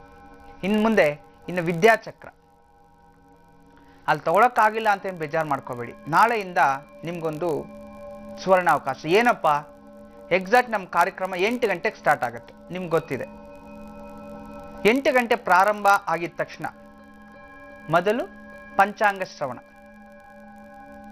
ಪಂಚಾಂಗ ಶ್ರವಣ ಆಗೋಕ್ಕಿಂತ ಮುಂಚಿತವಾಗಿ 1 ನಿಮಿಷದ ಕಾಲ ಅದನ್ನ ವಿದ್ಯಾಚಕ್ರವನ್ನ ಡೈರೆಕ್ಟಾಗಿ ನಾವು ತೋರಿಸ್ತೀವಿ ಮತ್ತು ಸರಸ್ವತಿ ಮಂತ್ರವನ್ನ ಕೇಳಿಸ್ತೀನಿ. ಈ ಸರಸ್ವತಿ ಮಂತ್ರ ಮತ್ತು ವಿಶೇಷವಾಗಿ ವಿದ್ಯಾಚಕ್ರ 1 ನಿಮಿಷದ ಕಾಲ ಹಾಗೆಯೇ ನಿಮ್ಮ ಸ್ಕ್ರೀನ್ ಮೇಲೆ ಡಿಸ್ಪ್ಲೇ ಆಗುತ್ತೆ. ನಿಮ್ಮಲ್ಲಿರ್ತಕ್ಕಂಥ ಮಕ್ಕಳು, ನಿಮ್ಮಲ್ಲಿರ್ತಕ್ಕಂಥ ಮರುವು ಅನ್ನೋರು, ಹಠ ಅನ್ನೋರು TV ಆನ್ ಮಾಡಿ ಅದನ್ನು ನೋಡಿ. 1 ನಿಮಿಷ ಎವ್ರಿಡೇ, ಪ್ರತಿದಿನ. ಇನ್ನು ನಿಮ್ಮ ಎಕ್ಸಾಮ್ ಮುಗಿಯೋ ತನಕ ಇರುತ್ತೆ. ಪ್ರತಿದಿನ ನಮ್ಮ ಕಾರ್ಯಕ್ರಮ ಸ್ಟಾರ್ಟ್ ಆಗೋ ಮುಂಚೆ 1 ನಿಮಿಷ ನಾವು ಅದನ್ನೇ ಕೆಲಸ, ಬೇರೆ ಇನ್ನೇನಿಲ್ಲ. ಏತಕ್ಕೋಸ್ಕರ? ಮಕ್ಕಳಿಗೋಸ್ಕರ. ನಾಳೆಯಿಂದ ನೀವು ಈ ಅವಕಾಶನ ಉಪಯೋಗ, ವಿದ್ಯಾಚಕ್ರ ನಮ್ಗೆ ಸಿಗ್ಲಿಲ್ಲ ಅಂತ ಬೇಜಾರು ಮಾಡ್ಕೋಬೇಡಿ. ನಾಳೆಯಿಂದ ಈ ಅವಕಾಶವನ್ನ ಉಪಯೋಗ ಮಾಡ್ಕೊಳ್ಳಿ. ಯಾವ ರೀತಿ? ಒಂದು TV ಆನ್ ಮಾಡಿರಿ, ನಮ್ಮ ಕಾರ್ಯಕ್ರಮ ಸ್ಟಾರ್ಟ್ ಆಗುತ್ತೆ. ಸ್ಟಾರ್ಟ್ ಆಗಿದ ತಕ್ಷಣ ನಾವು ಅದನ್ನ ವಿದ್ಯಾಯಂತ್ರವನ್ನು ತೋರಿಸ್ತೀವಿ. ನಿಮ್ಮ ಮಕ್ಕಳು ಸ್ಕೂಲ್ಗೆ ಹೋಗೋರು ಅವರು ಇವ್ರು ಇರ್ತಾರೆ, ಅದನ್ನ ಒಂದ್ಸಲಿ ಕ್ಲೀನಾಗಿ ಅಬ್ಸರ್ವ್ ಮಾಡ್ಕೊಂಡು ನಮಸ್ಕಾರ ಮಾಡ್ಕೊಂಡು ಹೋಗಿ. ಮನ್ಸಲ್ಲೇ ನೀವು ಟಿವಿಗೆ ನಮಸ್ಕಾರ, ಮನ್ಸಲ್ಲೇ ನಮಸ್ಕಾರ ಹಾಕೊಂಡು ಹೋಗಿ, ಸಾಕಷ್ಟೇ. ಡೈಲಿ ಇನ್ನು ಮುಂದೆ 1 ನಿಮಿಷ ನೀವು ಅಬ್ಸರ್ವ್ ಮಾಡೋದ್ರಿಂದ ಖಂಡಿತ ಒಳ್ಳೆಯದೇ ಆಗುತ್ತೆ. ಆದಷ್ಟು ಬೇಗ ಮತ್ತಷ್ಟು ಕೆಲವೊಂದು ಸ್ಥಳಗಳನ್ನ ನಾವು ಫಿಕ್ಸ್ ಮಾಡ್ತೀವಿ. ಅಲ್ಲಿ ಸಾಮೂಹಿಕವಾಗಿ ಬಂದು ಎಲ್ಲ ಸಾಕಷ್ಟು ಕೌಂಟರ್ಗಳು ಇಟ್ಟಿರ್ತೀವಿ, ಅಲ್ಲಿ ತಗೊಂಡೋಗೋ ಥರ ನಾವು ವ್ಯವಸ್ಥೆ ಮಾಡ್ತೀವಿ. ಈ ಒಂದು ವಿಶೇಷ ಇಷ್ಟೇ ನಾನು ತಿಳಿಸ್ಕೊಂಡಿದ್ದೀನಿ. ಇನ್ನು ಈ ದಿನ ವಿಶೇಷವಾಗಿ ಸರ್ಪದ ವಿಚಾರ, ಕಾಳಸರ್ಪ ಯೋಗದ ಬಗ್ಗೆ. ಸರ್ಪ 2ನೇ ಸ್ಥಾನದಲ್ಲಿದ್ದಾಗ ಕುಲಿಕ ಕಾಳಸರ್ಪ ಯೋಗ ಅಂತ ಹೇಳ್ತೀವಿ. ಈ ಕುಲಿಕ ಕಾಳಸರ್ಪ ಯೋಗ ಇದ್ರೆ ಏನೇನಾಗುತ್ತೆ, ಯಾವ ರೀತಿ ಸಮಸ್ಯೆಗಳು ಉದ್ಭವ ಆಗುತ್ತೆ ನೋಡಿ. ಒಬ್ಬ ಮನುಷ್ಯ, ಅವನ ಹೆಸರು ಇಂದ್ರಜ ಅಂತ. ಅವನ ಹೆಸರೇ ಇಂದ್ರಜ್ಞ. ಈ ಇಂದ್ರಜ್ಞ ಅನ್ನೋ ಒಬ್ಬ ಮಹಾರಾಜ ಇರ್ತಾನೆ ಭೂಲೋಕದಲ್ಲಿ. ಅವನಿಗೆ ಒಂದೇ ಆಸೆ, ಈ ಬ್ರಹ್ಮಾಂಡದಲ್ಲಿ ಎಷ್ಟು ಸುಖ ಸಂಪತ್ತಿದೆಯೋ ಅಷ್ಟನ್ನ ನಾನು ಅನುಭವಿಸ್ಬೇಕು ಅಂತ ಹೇಳಿ ಆ ಮನುಷ್ಯ ಜಪವನ್ನು ಮಾಡ್ತಾನೆ. ಯಾವ ರೀತಿ ಜಪ ಮಾಡ್ತಾನೆ ಅಂದ್ರೆ, ಅತಳ ವಿತಳ ಸುತಳ ತಳಾತಳ ಮಹಾತಳ ರಸಾತಳ ಪಾತಾಳ ಭೂಲೋಕ ಭುವರ್ಲೋಕ ಸುವರ್ಲೋಕ ಮೇಧೋಲೋಕ ಜನೋಲೋಕ ತಪೋಲೋಕ ಸತ್ಯಲೋಕ, 14 ಲೋಕಗಳಲ್ಲಿಯೇ ಅವನ ಒಂದು ಮಹಿಮೆ ಸಾರಬೇಕು ಅಂತ ಒಂದು ಜಪವನ್ನ ಆಚರಣೆ ಮಾಡ್ತಾನೆ. ಅಘೋರ ಜಪ, ಕಾಳರಾತ್ರಿ ಜಪಗಳು ಯಾವ ರೀತಿ ಇರುತ್ತಂದ್ರೆ ಅದೇ ರೀತಿ ಅವನ ದಾನ ಧರ್ಮ ಎಲ್ಲವನ್ನ ಮಾಡ್ತಾ ಮಾಡ್ತಾ ಮಾಡ್ತಾ ಕೊನೆಗೆ ಅವನ ರಾಜ್ಯವನ್ನೇ ಕಳ್ಕೊಂಡ್ಬಿಡ್ತಾನೆ. ದಾನ ಧರ್ಮದಲ್ಲಿ ಎಲ್ಲವನ್ನು ದಾನ ಧರ್ಮ ಮಾಡ್ಬಿಡ್ತಾನೆ. ಕೊನೆಗೆ ಇನ್ನೇನಿಲ್ಲ ಅವನು. ಸರಿ ಅಂತೇಳಿ ಅವಾಗ ಏನ್ ಮಾಡ್ತಾನೆ, ಅವನು ನದಿಯಲ್ಲಿ ಹೋಗಿ ಸ್ನಾನ ಮಾಡಿ ಒಂದು ಶ್ವೇತ ವಸ್ತ್ರವನ್ನು ಹಾಕೊಂಡು ಒಂದೇ ಕಾಲ ಮೇಲೆ ನಿಂತ್ಕೊಂಡು ಜಪಕ್ಕೆ ಕೂತ್ಕೊಂಡ್ಬಿಡ್ತಾನೆ. ಈ ರೀತಿ ಆ ಜಪಕ್ಕೆ ಕೂತ್ಕೊಂಡು ಅವನು ಜಪಕ್ಕೆ ನಿಂತ್ಕೊಳ್ತಾನೆ. ಎಷ್ಟು ಹೇಳಿದ್ರು ಆ ಭಗವಂತ ಪ್ರತ್ಯಕ್ಷ ಆಗೋದಿಲ್ಲ. ಆಗ ಒಬ್ಬ ಋಷಿಗಳ ಹತ್ರ ಹೋಗ್ತಾನೆ. ಸ್ವಾಮಿ, ನಾನು ಏನು ಕರ್ಮ ಬಂದಿದೆ ಅಂತೇಳಿ ನಾನು ಇಷ್ಟು ಜಪ ತಪಗಳನ್ನ ಇಷ್ಟು ಮಾಡಿದ್ರು ಸಹ ನನಗೆ ಭಗವಂತ ಮೋಕ್ಷವನ್ನು ನಂಗೆ ತಲುಪ್ತಿಲ್ಲ, ಅಥವಾ ನಾನು ಮುಕ್ತಿ ಸಿಗ್ತಿಲ್ಲ, ಪರಮಾತ್ಮನ ದರ್ಶನ ಆಗ್ತಿಲ್ವಲ್ಲ, ನಾನು ಏನು ಅಪರಾಧ ಮಾಡಿದ್ದೀನಿ ಅಂತ ಗುರುಗಳನ್ನ ಕೇಳಿದಾಗ ಆ ಗುರುಗಳು ಮುಂದೆ ಏನು ಹೇಳ್ತಾರೆ ಅದನ್ನ ನಾನು ತಿಳಿಸ್ತೀನಿ. ವಿರಾಮಕ್ಕೂ ಮುಂಚೆ ಗುರುಜಿ ಅವರು ಒಂದು ಪುರಾಣದ ಕಥೆಯನ್ನ ಹೇಳ್ತಾ ಇದ್ರು. ಬನ್ನಿ ಆ ಕಥೆಯ ಬಗ್ಗೆ ಇನ್ನಷ್ಟು ಮಾಹಿತಿಯನ್ನ ಕೇಳಿ ತಿಳಿಯೋಣ. ಗುರುಜಿ, ಇಂದ್ರಜ್ಞ. ಆ ಇಂದ್ರಜ್ಞ ಎಲ್ಲವನ್ನ ದಾನ ಮಾಡಿಬಿಡ್ತಾನೆ. ಕೊನೆಗೆ ಆ ಒಂದು ಜಪವನ್ನು ಆಚರಣೆ ಮಾಡ್ತಾ ಅಲ್ಲಿ ಒಂದು ಋಷಿಮುನಿಗಳ ಆಶ್ರಮ ಹತ್ರ ಹೋಗ್ತಾನೆ. ಹೋಗಿ ಕೇಳ್ತಾರೆ, ಆ ಆಶ್ರಮ ಹತ್ರ ಹೋಗಿ, ಸ್ವಾಮಿ ರಾಜಗುರುಗಳೇ, ನಾನು ಆ ಹೆಂಡತಿ ಮಕ್ಕಳನ್ನ ಎಲ್ಲವನ್ನ ಕಳ್ಕೊಂಡು ನನ್ನ ಎಲ್ಲ ಒಂದು 14 ರಾಜ್ಯಗಳನ್ನು ನಾನು ಕಳ್ಕೊಂಡೆ. ಉತ್ತಮ ಯಾಗ ಹವನ ಹೋಮಗಳನ್ನು ಮಾಡಿದೆ. ಆದರೆ ನಾನು ಭಗವಂತನ ಬಗ್ಗೆ ನಾನಾ ವಿಧಗಳಲ್ಲಿ ಜಪವನ್ನು ಮಾಡಿದೆ. ಆದರೆ ಭಗವಂತ ನನಗೆ ಇನ್ನೂ ಕರುಣಿಸ್ಲಿಲ್ವಲ್ಲ, ಯಾಕೆ ಅಂತ ಪ್ರಶ್ನೆ ನೀಡ್ತಾನೆ. ಆಗ ಆತನೇ ಹೇಳ್ತಾನೆ, ಲೌಚ, ನೀನು ಕಾಮನೆಗಳನ್ನು ಇಟ್ಕೊಂಡು ಸಕಲ ಅಷ್ಟೈಶ್ವರ್ಯಗಳನ್ನ ಭೂಲೋಕವನ್ನ ನನ್ನ ಹಾಳಬೇಕು ಅಂತೇಳಿ ನೀನು ಜಪವನ್ನು ಮಾಡ್ತಿದ್ಯಾ. ಖಂಡಿತವಾಗ್ಲೂ ನಿನ್ನ ಸಂಕಲ್ಪ ಒಳ್ಳೇದೇ. ಆದರೆ ನಿನ್ನ ಪೂರ್ವಾಜಿತ ಕರ್ಮಫಲಗಳನ್ನ ನೀನು ಮರ್ತೋಗಿದ್ಯಾ. ಆ ಕರ್ಮ ಕಳ್ಕೊಳ್ಳೋಕೆ ನೀನೇನು ಮಾಡಿಲ್ವಲ್ಲೋ ಅಂಥೇಳಿ ಆತನ ದಿವ್ಯ ದೃಷ್ಟಿಯಿಂದ ನೋಡ್ತಾನೆ, ಏನಾಗಿದೆ ಅಂತ. ಆಗ ಅವನ ಒಂದು ಈ ದಿವ್ಯ ದೃಷ್ಟಿಯಲ್ಲಿ ಗೊತ್ತಾಗತ್ತೆ, ಅವನ ಕರ್ಮವನ್ನು ಕಳೆದೇ ಇಲ್ಲ ಕಾರಣ ಒಂದು ಸರ್ಪ ಅಡ್ಡ ಇರುತ್ತೆ ಅಂತ. ಆಗ ಅವನು ಹೇಳ್ತಾನೆ, ಹೆಂಗ ಸರ್ಪ ಅಡ್ಡ ಆಯ್ತು, ನಾನು ಸಾಯಿಸಿಲ್ವಲ್ಲ, ನಾನೇನು ಮಾಡಿಲ್ವಲ್ಲ ಅಂತ. ಆಗ ಅವರು, ನೀನೊಮ್ಮೆ ಈ ಒಂದು ಪ್ರಪಂಚಕ್ಕೆ ಒಳ್ಳೇದಾಗ್ಲಿ ಅಂತ ಹೇಳಿ ನೀನು ಪ್ರತಿ ವರ್ಷವೂ ಸಹ ಕಾಡಿಗೆ ಹೋಗ್ತಿಲ್ಲ, ಕಾಡಿಗೆ ಹೋಗಿ ಮೃಗಗಳನ್ನ ನೀನು ಬೇಟೆ ಆಡ್ತಿದ್ದೆ, ನೆನಪಿದೆಯಾ ಅಂತ. ಹೌದು, ನೆನಪಿದೆ ಅಂತ ಹೇಳ್ತಾರೆ.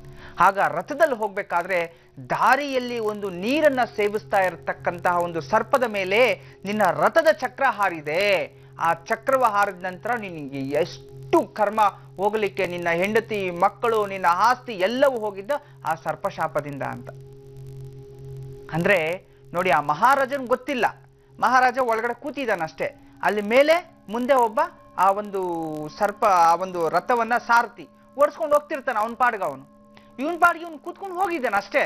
ಆದ್ರೆ ಅಲ್ಲಿ ದಾರಿಯಲ್ಲಿರ್ತಕ್ಕಂಥ ಯಾವುದೋ ಸರ್ಪ ಅಲ್ಲಿ ರಸ್ತೆಯನ್ನ ದಾಟಬೇಕಾದ್ರೆ, ನೀರು ಕುಡಿಬೇಕಾದ್ರೆ ಆ ಒಂದು ಅದ್ರ ಮೇಲೆ ಇವನು ಗೊತ್ತಿಲ್ಲದೆ ಹಾರಿಸ್ಕೊಂಡು ಹೋಗ್ಬಿಟ್ಟಿದ್ದಾನೆ. ಆಗ ಅದ್ರ ಶಾಪ ಆಯ್ತು. ಆ ಒಂದು ಶಾಪದಿಂದ ಇವನ ರಾಜ್ಯವನ್ನು ಕಳ್ಕೊಂಡ. 14 ರಾಜ್ಯಗಳನ್ನ ಪರಿಪಾಲನೆ ಎಲ್ಲವೂ ಹೋಯ್ತು. ಹೆಂಡತಿ ಮಕ್ಕಳು ಬಿಟ್ಟ, ಆಸ್ತಿ ಅಂತಸ್ತು ಐಶ್ವರ್ಯ ಹೋಯ್ತು, ಎಲ್ಲವನ್ನ ಕಳ್ಕೊಂಡು ಕೊನೆಗೆ ಕಾಡಿಗೆ ಬಿದ್ದು ಒಂದು ಆಶ್ರಮದಲ್ಲಿ ಬಿದ್ದ. ಆದ್ರೆ ಅವನು ತಿಳ್ಕೊಂಡಿದ್ದ ಏನಂತ, ಅವನು ಪೂಜೆ ಹೋಮ ಹವನಗಳ ಮಾಡಿದ ಫಲಾಫಲದಿಂದ ಅವನಿಗೆ ಉತ್ತಮ ರೀತಿಯಲ್ಲಿ ಸಂಕಷ್ಟ ಅನ್ನೋದು ಗೊತ್ತಿಲ್ಲದೆ ಎಲ್ಲ ಕಳ್ಕೊಂಡ್ಬಿಟ್ಟ. ಅವನು ಅನ್ಕೊಂಡ, ನಾನು ದಾನ ಧರ್ಮ ಮಾಡಿದೆ, ನನ್ನ ತಮ್ಮ ಮಾತ್ಮೇಲೆ ಸಿಕ್ಕ, ಇಷ್ಟಾಗಿದ್ದು ಆ ಸಂಕಷ್ಟ ಅವನಿಂದಾನೆ. ಕೊನೆಗೆ ಅವನು ಹೇಳ್ತಾನೆ, ನೀನು ನಾಗಾರಾಧನೆ ಮಾಡು, ನೀನು ಸರ್ಪಾರಾಧನೆ ಮಾಡು, ಬ್ರಹ್ಮಾಂಡವೇ ನಿನ್ನ ವಶ ಆಗುತ್ತೆ ಅಂತ. ಆಗ ಅವನು ಹೇಳ್ಕೊಡ್ತಾನೆ ನಾಗಾರಾಧನೆ ಯಾವ ರೀತಿ ಮಾಡಬೇಕು ಅಂತ ಹೇಳಿ. ಆ ಒಂದು ಇಂದ್ರಜ್ಞನು ನಾಗಾರಾಧನೆಯನ್ನ ಮಾಡ್ತಾನೆ. ಆ ನಾಗಾರಾಧನೆಯನ್ನ ಮಾಡ್ಕೋಬೇಕಾದ್ರೆ ಅವನ ಪಂಚೇಂದ್ರಿಯಗಳನ್ನು ಕೂಡ, ಅಂದ್ರೆ ಕಣ್ಣು, ಕಿವಿ, ಮೂಗು, ಬಾಯಿ, ನಾಲಿಗೆ, ಈ ಪಂಚೇಂದ್ರಿಯಗಳನ್ನು ಕೂಡ, ಅದಕ್ಕೆ ಇಂದ್ರಜ್ಞ ಅಂತ ಅವನಿಗೆ ಹೆಸರು ಬಂದಿರತಕ್ಕಂಥದ್ದು. ಆ ಪಂಚೇಂದ್ರಿಯಗಳನ್ನು ಕೂಡ ನಾನು ಆ ಸರ್ಪಕ್ಕೆ ಕೊಟ್ಬಿಡ್ತೀನಿ ಅಂತಂದ್ರೆ ಅದೇನ್ ಮಾಡ್ತೇಳಿ, ನೀರು ಕುಡಿಬೇಕಾದ್ರೆ ತಲೆ ಮೇಲೆ ಈಗ ಹಚ್ಚಿದ ತಕ್ಷಣ ಅದರ ಒಂದು ಪಂಚೇಂದ್ರಿಯಗಳು ಅದು ನಶಿಸಿ ಹೋಯ್ತು. ಅದೇ ರೀತಿ ಇವನು ಪಂಚೇಂದ್ರಿಯಗಳನ್ನು ನಾನು ನಿನಗೆ ದಾರೆ ಹಿಡಿತೀನಿ ಅಂತ ಹೇಳಿ ಒಂದೊಂದು ಅಂಗವನ್ನ ಕಟ್ ಮಾಡಿ ಅವನ ಆ ಒಂದು ನೈವೇದ್ಯಕ್ಕೆ ಇಡ್ತಾನಂತೆ. ಪಂಚೇಂದ್ರಿಯಗಳನ್ನೆಲ್ಲವನ್ನ ತ್ಯಜಿಸ್ಬಿಡ್ತಾನಂತೆ ಅವನು ಚಾಕುವಿನಿಂದ ಕಟ್ ಮಾಡಿ. ಅಷ್ಟೊತ್ತಿಗೆ ಆ ಸರ್ಪರಾಜ ಪ್ರತ್ಯಕ್ಷ ಆಗ್ತಾನೆ ಅವನಿಗೆ. ಸರ್ಪರಾಜ ಈ ರೀತಿ ಪ್ರತ್ಯಕ್ಷ ಆಗಿದ ತಕ್ಷಣ ಪ್ರತ್ಯಕ್ಷ ಆಗಿ ಅವನಿಗೆ ಬ್ರಹ್ಮಾಂಡವನ್ನೇ ನಿನ್ನ ಆಧೀನವಾಗಲಿ ಅಂತೇಳಿ ವರವನ್ನು ಕೊಡ್ತಾರೆ. ಮತ್ತು ಆ ಸರ್ಪದೋಷ ನಿವಾರಣೆ ಆಗಲಿ ಅಂತೇಳಿ ಆ ಮನುಷ್ಯನಿಗೆ ಇದು ಕೊಟ್ಟಾಗ ನಂತರ ಅವನು ಹೋಗ್ತಾನೆ, ಅವನ ರಾಜ್ಯ ಅವನಿಗೆ ಸಿಗುತ್ತೆ. ಹೆಂಡತಿ ಮಕ್ಕಳು ಕಳೆದೋಗಿರೋರೆಲ್ಲರೂ ಸಿಗ್ತಾರೆ. ಆ ಸೈನ್ಯ ಎಲ್ಲವೂ ಬರುತ್ತೆ. ಎಲ್ಲ ರಾಜ್ಯಗಳು ತಗೊಂಡು ಈ ಭೂಲೋಕದಲ್ಲಿ, ಅಂದ್ರೆ ಈ ಭೂಮಂಡಲ, ನಮೋ ಭೂಮಂಡಲ ಎಷ್ಟು ಸುಖ ಸಂಪತ್ತಿದೆಯೋ ಅಷ್ಟನ್ನು ಅನುಭವಿಸಿ ದಾನ ಧರ್ಮಗಳ ಅನೇಕ ಯಾಗಗಳು ಎಲ್ಲವನ್ನು ಮಾಡಿ ಕೊನೆಗೆ ನರಕವೇ ಇಲ್ಲದೆ ವೈಕುಂಠ ಬಾಗಿಲನ್ನು ತಟ್ಟಿ ಆ ನಾರಾಯಣನ ಪದಾರ್ಪಣೆಯಾಗ್ಬಿಡ್ತಾನೆ. ಅವನ ಹೆಸರು ಪುರಾಣಗಳಲ್ಲಿ ಹಾಗೇ ಉಳ್ಕೊಂತ ಹೋಯ್ತು. ನೋಡಿ, ಅವನು ಮಾಡಿದ ಕೆಲಸ, ಅನುಭವಿಸಿರ್ತಕ್ಕಂಥ ಕೆಲಸ ಯಾವ ರೀತಿ ಅಂತ ನಾವು ಯೋಚನೆ ಮಾಡಬೇಕು. ಈ ಮುಖಾಂತರ ನಾನು ನಿಮ್ಗೆ ಏನ್ ತಿಳಿಸ್ತಿದ್ದೀನಿ ಅಂತಂದ್ರೆ, ನಿಮ್ದೇ ಯಾವುದೋ ಒಂದು ವೆಹಿಕಲ್ ಇರುತ್ತೆ, ನಿಮ್ಗೆ ಗೊತ್ತಿರೋದಿಲ್ಲ, ಯಾರಿಗೂ ಕೊಟ್ಟಿರ್ತಾರೆ, ಅವನ್ನ ಹಚ್ಕೊಂಡ್ಬಂದ್ಬಿಟ್ಟಿರ್ತಾನೆ, ನಿಮಗ್ ಶಾಪ ಆಯ್ತು. ನಿಮ್ಮ ಹೆಸರಲ್ಲಿದೆ, ಅದು ಶಾಪ ಆಗೇ ಆಗತ್ತೆ ಅಬ್ಸಲ್ಯೂಟ್ಲಿ. ಅಥವಾ ನೀವು ಕಾರಲ್ಲಿ ಕೂತಿರ್ತೀರಿ, ನೀವೆಲ್ಲೋ ಹೋಗ್ತಿರ್ತೀರ, ಅವನ್ನ ಹಚ್ಕೊಂಡು ಹೋಗ್ಬಿಟ್ಟಿರ್ತಾನೆ, ನಿಮ್ಗೆ ಗೊತ್ತಿದೆಯೋ ಇಲ್ವೋ, ಗೊತ್ತಿರುತ್ತೋ ಇಲ್ವೋ. ಗೊತ್ತಿದ್ದು ಮಾಡಿದ್ರು ಗೊತ್ತಿಲ್ಲದೆ ಮಾಡಿದ್ರು ತಪ್ಪೇ. ಅಂದ್ರೆ ಶಾಪಕ್ಕೆ ಗುರಿಯಾಗೋದು ಖಂಡಿತ. ಆ ಶಾಪಗಳನ್ನ ನಿವಾರಣೆ ಮಾಡಿಸ್ಕೋಬೇಕು. ಆ ರೀತಿ ಆ ಮಹಾರಾಜನಿಗೆ ಅಷ್ಟು ತೊಂದರೆಗಳನ್ನ ಅನುಭವಿಸ್ತಾನೆ. ಅದರಿಂದ ನಾವು ಕೂಡ ಆ ಸರ್ಪದೇವತೆಗಳಿಗೆ ನಿತ್ಯ ಆರಾಧನೆ ಮಾಡೋದ್ರಿಂದ ತಪ್ಪೇನಿಲ್ಲ. ಮಾಡಿ, ನಿತ್ಯ ಆರಾಧನೆ ಮಾಡಿ. ಸರ್ಪ ಸೂಕ್ತ ಕೇಳಿ, ಸರ್ಪಾಸ್ತ್ರಗಳನ್ನ ಕೇಳಿ, ಸರ್ಪದ ಒಂದು ತಂತ್ರಗಳನ್ನ ಓದ್ಕೊಳ್ಳಿ, ಮತ್ತೆ ಸರ್ಪ ಪ್ರಯೋಗಗಳನ್ನ ಓದ್ಕೊಳ್ಳಿ, ಮತ್ತು ಮನೆಯಲ್ಲಿ ಸರ್ಪಾರಾಧನೆ ಮಾಡಿ ಪೂಜೆ ಮಾಡಿ ಡೈಲಿ ಒಂದ್ಸರಿ ಆ ನಾಗ ಅಷ್ಟೋತ್ತರವನ್ನ ಓದ್ಕೊಳ್ಳಿ. ಸರ್ಪದೋಷ ತಾನಾಗ್ತಾನೆ ಕಮ್ಮಿ ಆಗ್ತಾ ಬರುತ್ತೆ. ನೋಡಿ, ಈ ದಿನ ನಿಮ್ಗೆ ಹೇಳ್ತಿರ್ತಕ್ಕಂಥದ್ದು, 2ನೇ ಮನೆಯಲ್ಲಿ ರಾಹು ಇದ್ರೆ ಎಂಥದ್ದಾಗುತ್ತೆ ನೋಡಿ. ಇಂತಹ ಜಾತಕನ ವಿಶೇಷವಾಗಿ ತನ್ನ ಪತ್ನಿ ಕ್ರೂಪಿಯಾಗಿ ಕಾಣಿಸ್ತಾಳೆ. ಎಂಥ ಸೌಂದರ್ಯ ಇದ್ರೂ ಹೆಂಡತಿ ಮೇಲೆ ಒಂದು ಅಕ್ರೆ ಇರೋದಿಲ್ಲ. ಪರಸ್ತ್ರೀ ವ್ಯಾಮೋಹ ಇರ್ತಕ್ಕಂಥದ್ದು ತುಂಬಾ. ಮತ್ತೆ ಇವರು ಯಾವ ರೀತಿ ಇರ್ತಾರೆ, ಅಲ್ಪಜ್ಞಾನಿಯು ಅಂತಂದ್ರೆ, ಅಲ್ಪಜ್ಞಾನಿ, ಕೋಪ ಜಾಸ್ತಿ, ಯಾವುದನ್ನು ಅರ್ಥ ಮಾಡ್ಕೊಳ್ಳಲ್ಲ. ಅಲ್ಪಜ್ಞಾನಿ ಮಹಾಗರ್ವಿ ಅಂತ ಹೇಳ್ತೀವಲ್ಲ, ಆ ರೀತಿ ಎದ್ದೆದ್ದು ಕುಣಿತಾ ಇರ್ತಾನೆ. ಅವನಲ್ಲಿ ಅಲ್ಪಜ್ಞಾನ, ಗರ್ವ ಮಾತ್ರ ಜಾಸ್ತಿ, ಏನ್ ಕಮ್ಮಿ ಇರೋದಿಲ್ಲ. ಎಲ್ಲ ನನಗೆ ಗೊತ್ತು, ನನಗೆ ಬಿಟ್ರೆ ಗೊತ್ತಿಲ್ಲ ಅನ್ನೋದಿಲ್ಲ. ಆ ರೀತಿ ಮಹಾಗರ್ವಿಯಾಗಿ ಆಡ್ತಿರ್ತಾನೆ. ಅದನ್ನ ನೋಡಿ ತಿಳ್ಕೊಬೋದು ಅವನಲ್ಲಿ ಈ ಕಾಳಸರ್ಪ ದೋಷದ ಕುಳಿಕ ಕಾಳಸರ್ಪ ಯೋಗವಿದೆ ಅಂತ. ಇವನು ನಿರ್ಮೋಹಿಯು, ಅನರಕ್ಷತನು. ನೋಡಿ, ಓದೋಕ್ಕೆ ಅಭ್ಯಾಸ ಮಾಡ್ಲಿಕ್ಕೆ ಅವನಿಗೆ ಇಂಟ್ರೆಸ್ಟ್ ಇರೋದಿಲ್ಲ. ನಾನು ಬಿಸ್ನೆಸ್ ಮಾಡ್ತೀನಿ, ನಾನು ಅದ್ ಮಾಡ್ತೀನಿ, ಓದಿ ಏನ್ ಪ್ರಯೋಜನ ಅಂತೇಳಿ ಯೋಚನೆ ಮಾಡ್ತಕ್ಕಂಥವ್ನು ಯಾವಾಗ್ಲೂ. ಅತಿಭೋಗಿಯು ಆಗುವಂಥದ್ದು. ಮತ್ತೆ ಅಷ್ಟೇ ಅಲ್ಲ, ಅವಿಶ್ವಾಸ, ಅವನಿಗೆ ವಿಶ್ವಾಸನೇ ಇರೋದಿಲ್ಲ ಯಾರ ಮೇಲೆ, ಯಾರೂ ನಂಬೋದೇ ಇಲ್ಲ, ತನ್ನ ಮೇಲೆ ತನ್ನನ್ನೇ ನಂಬೋದು.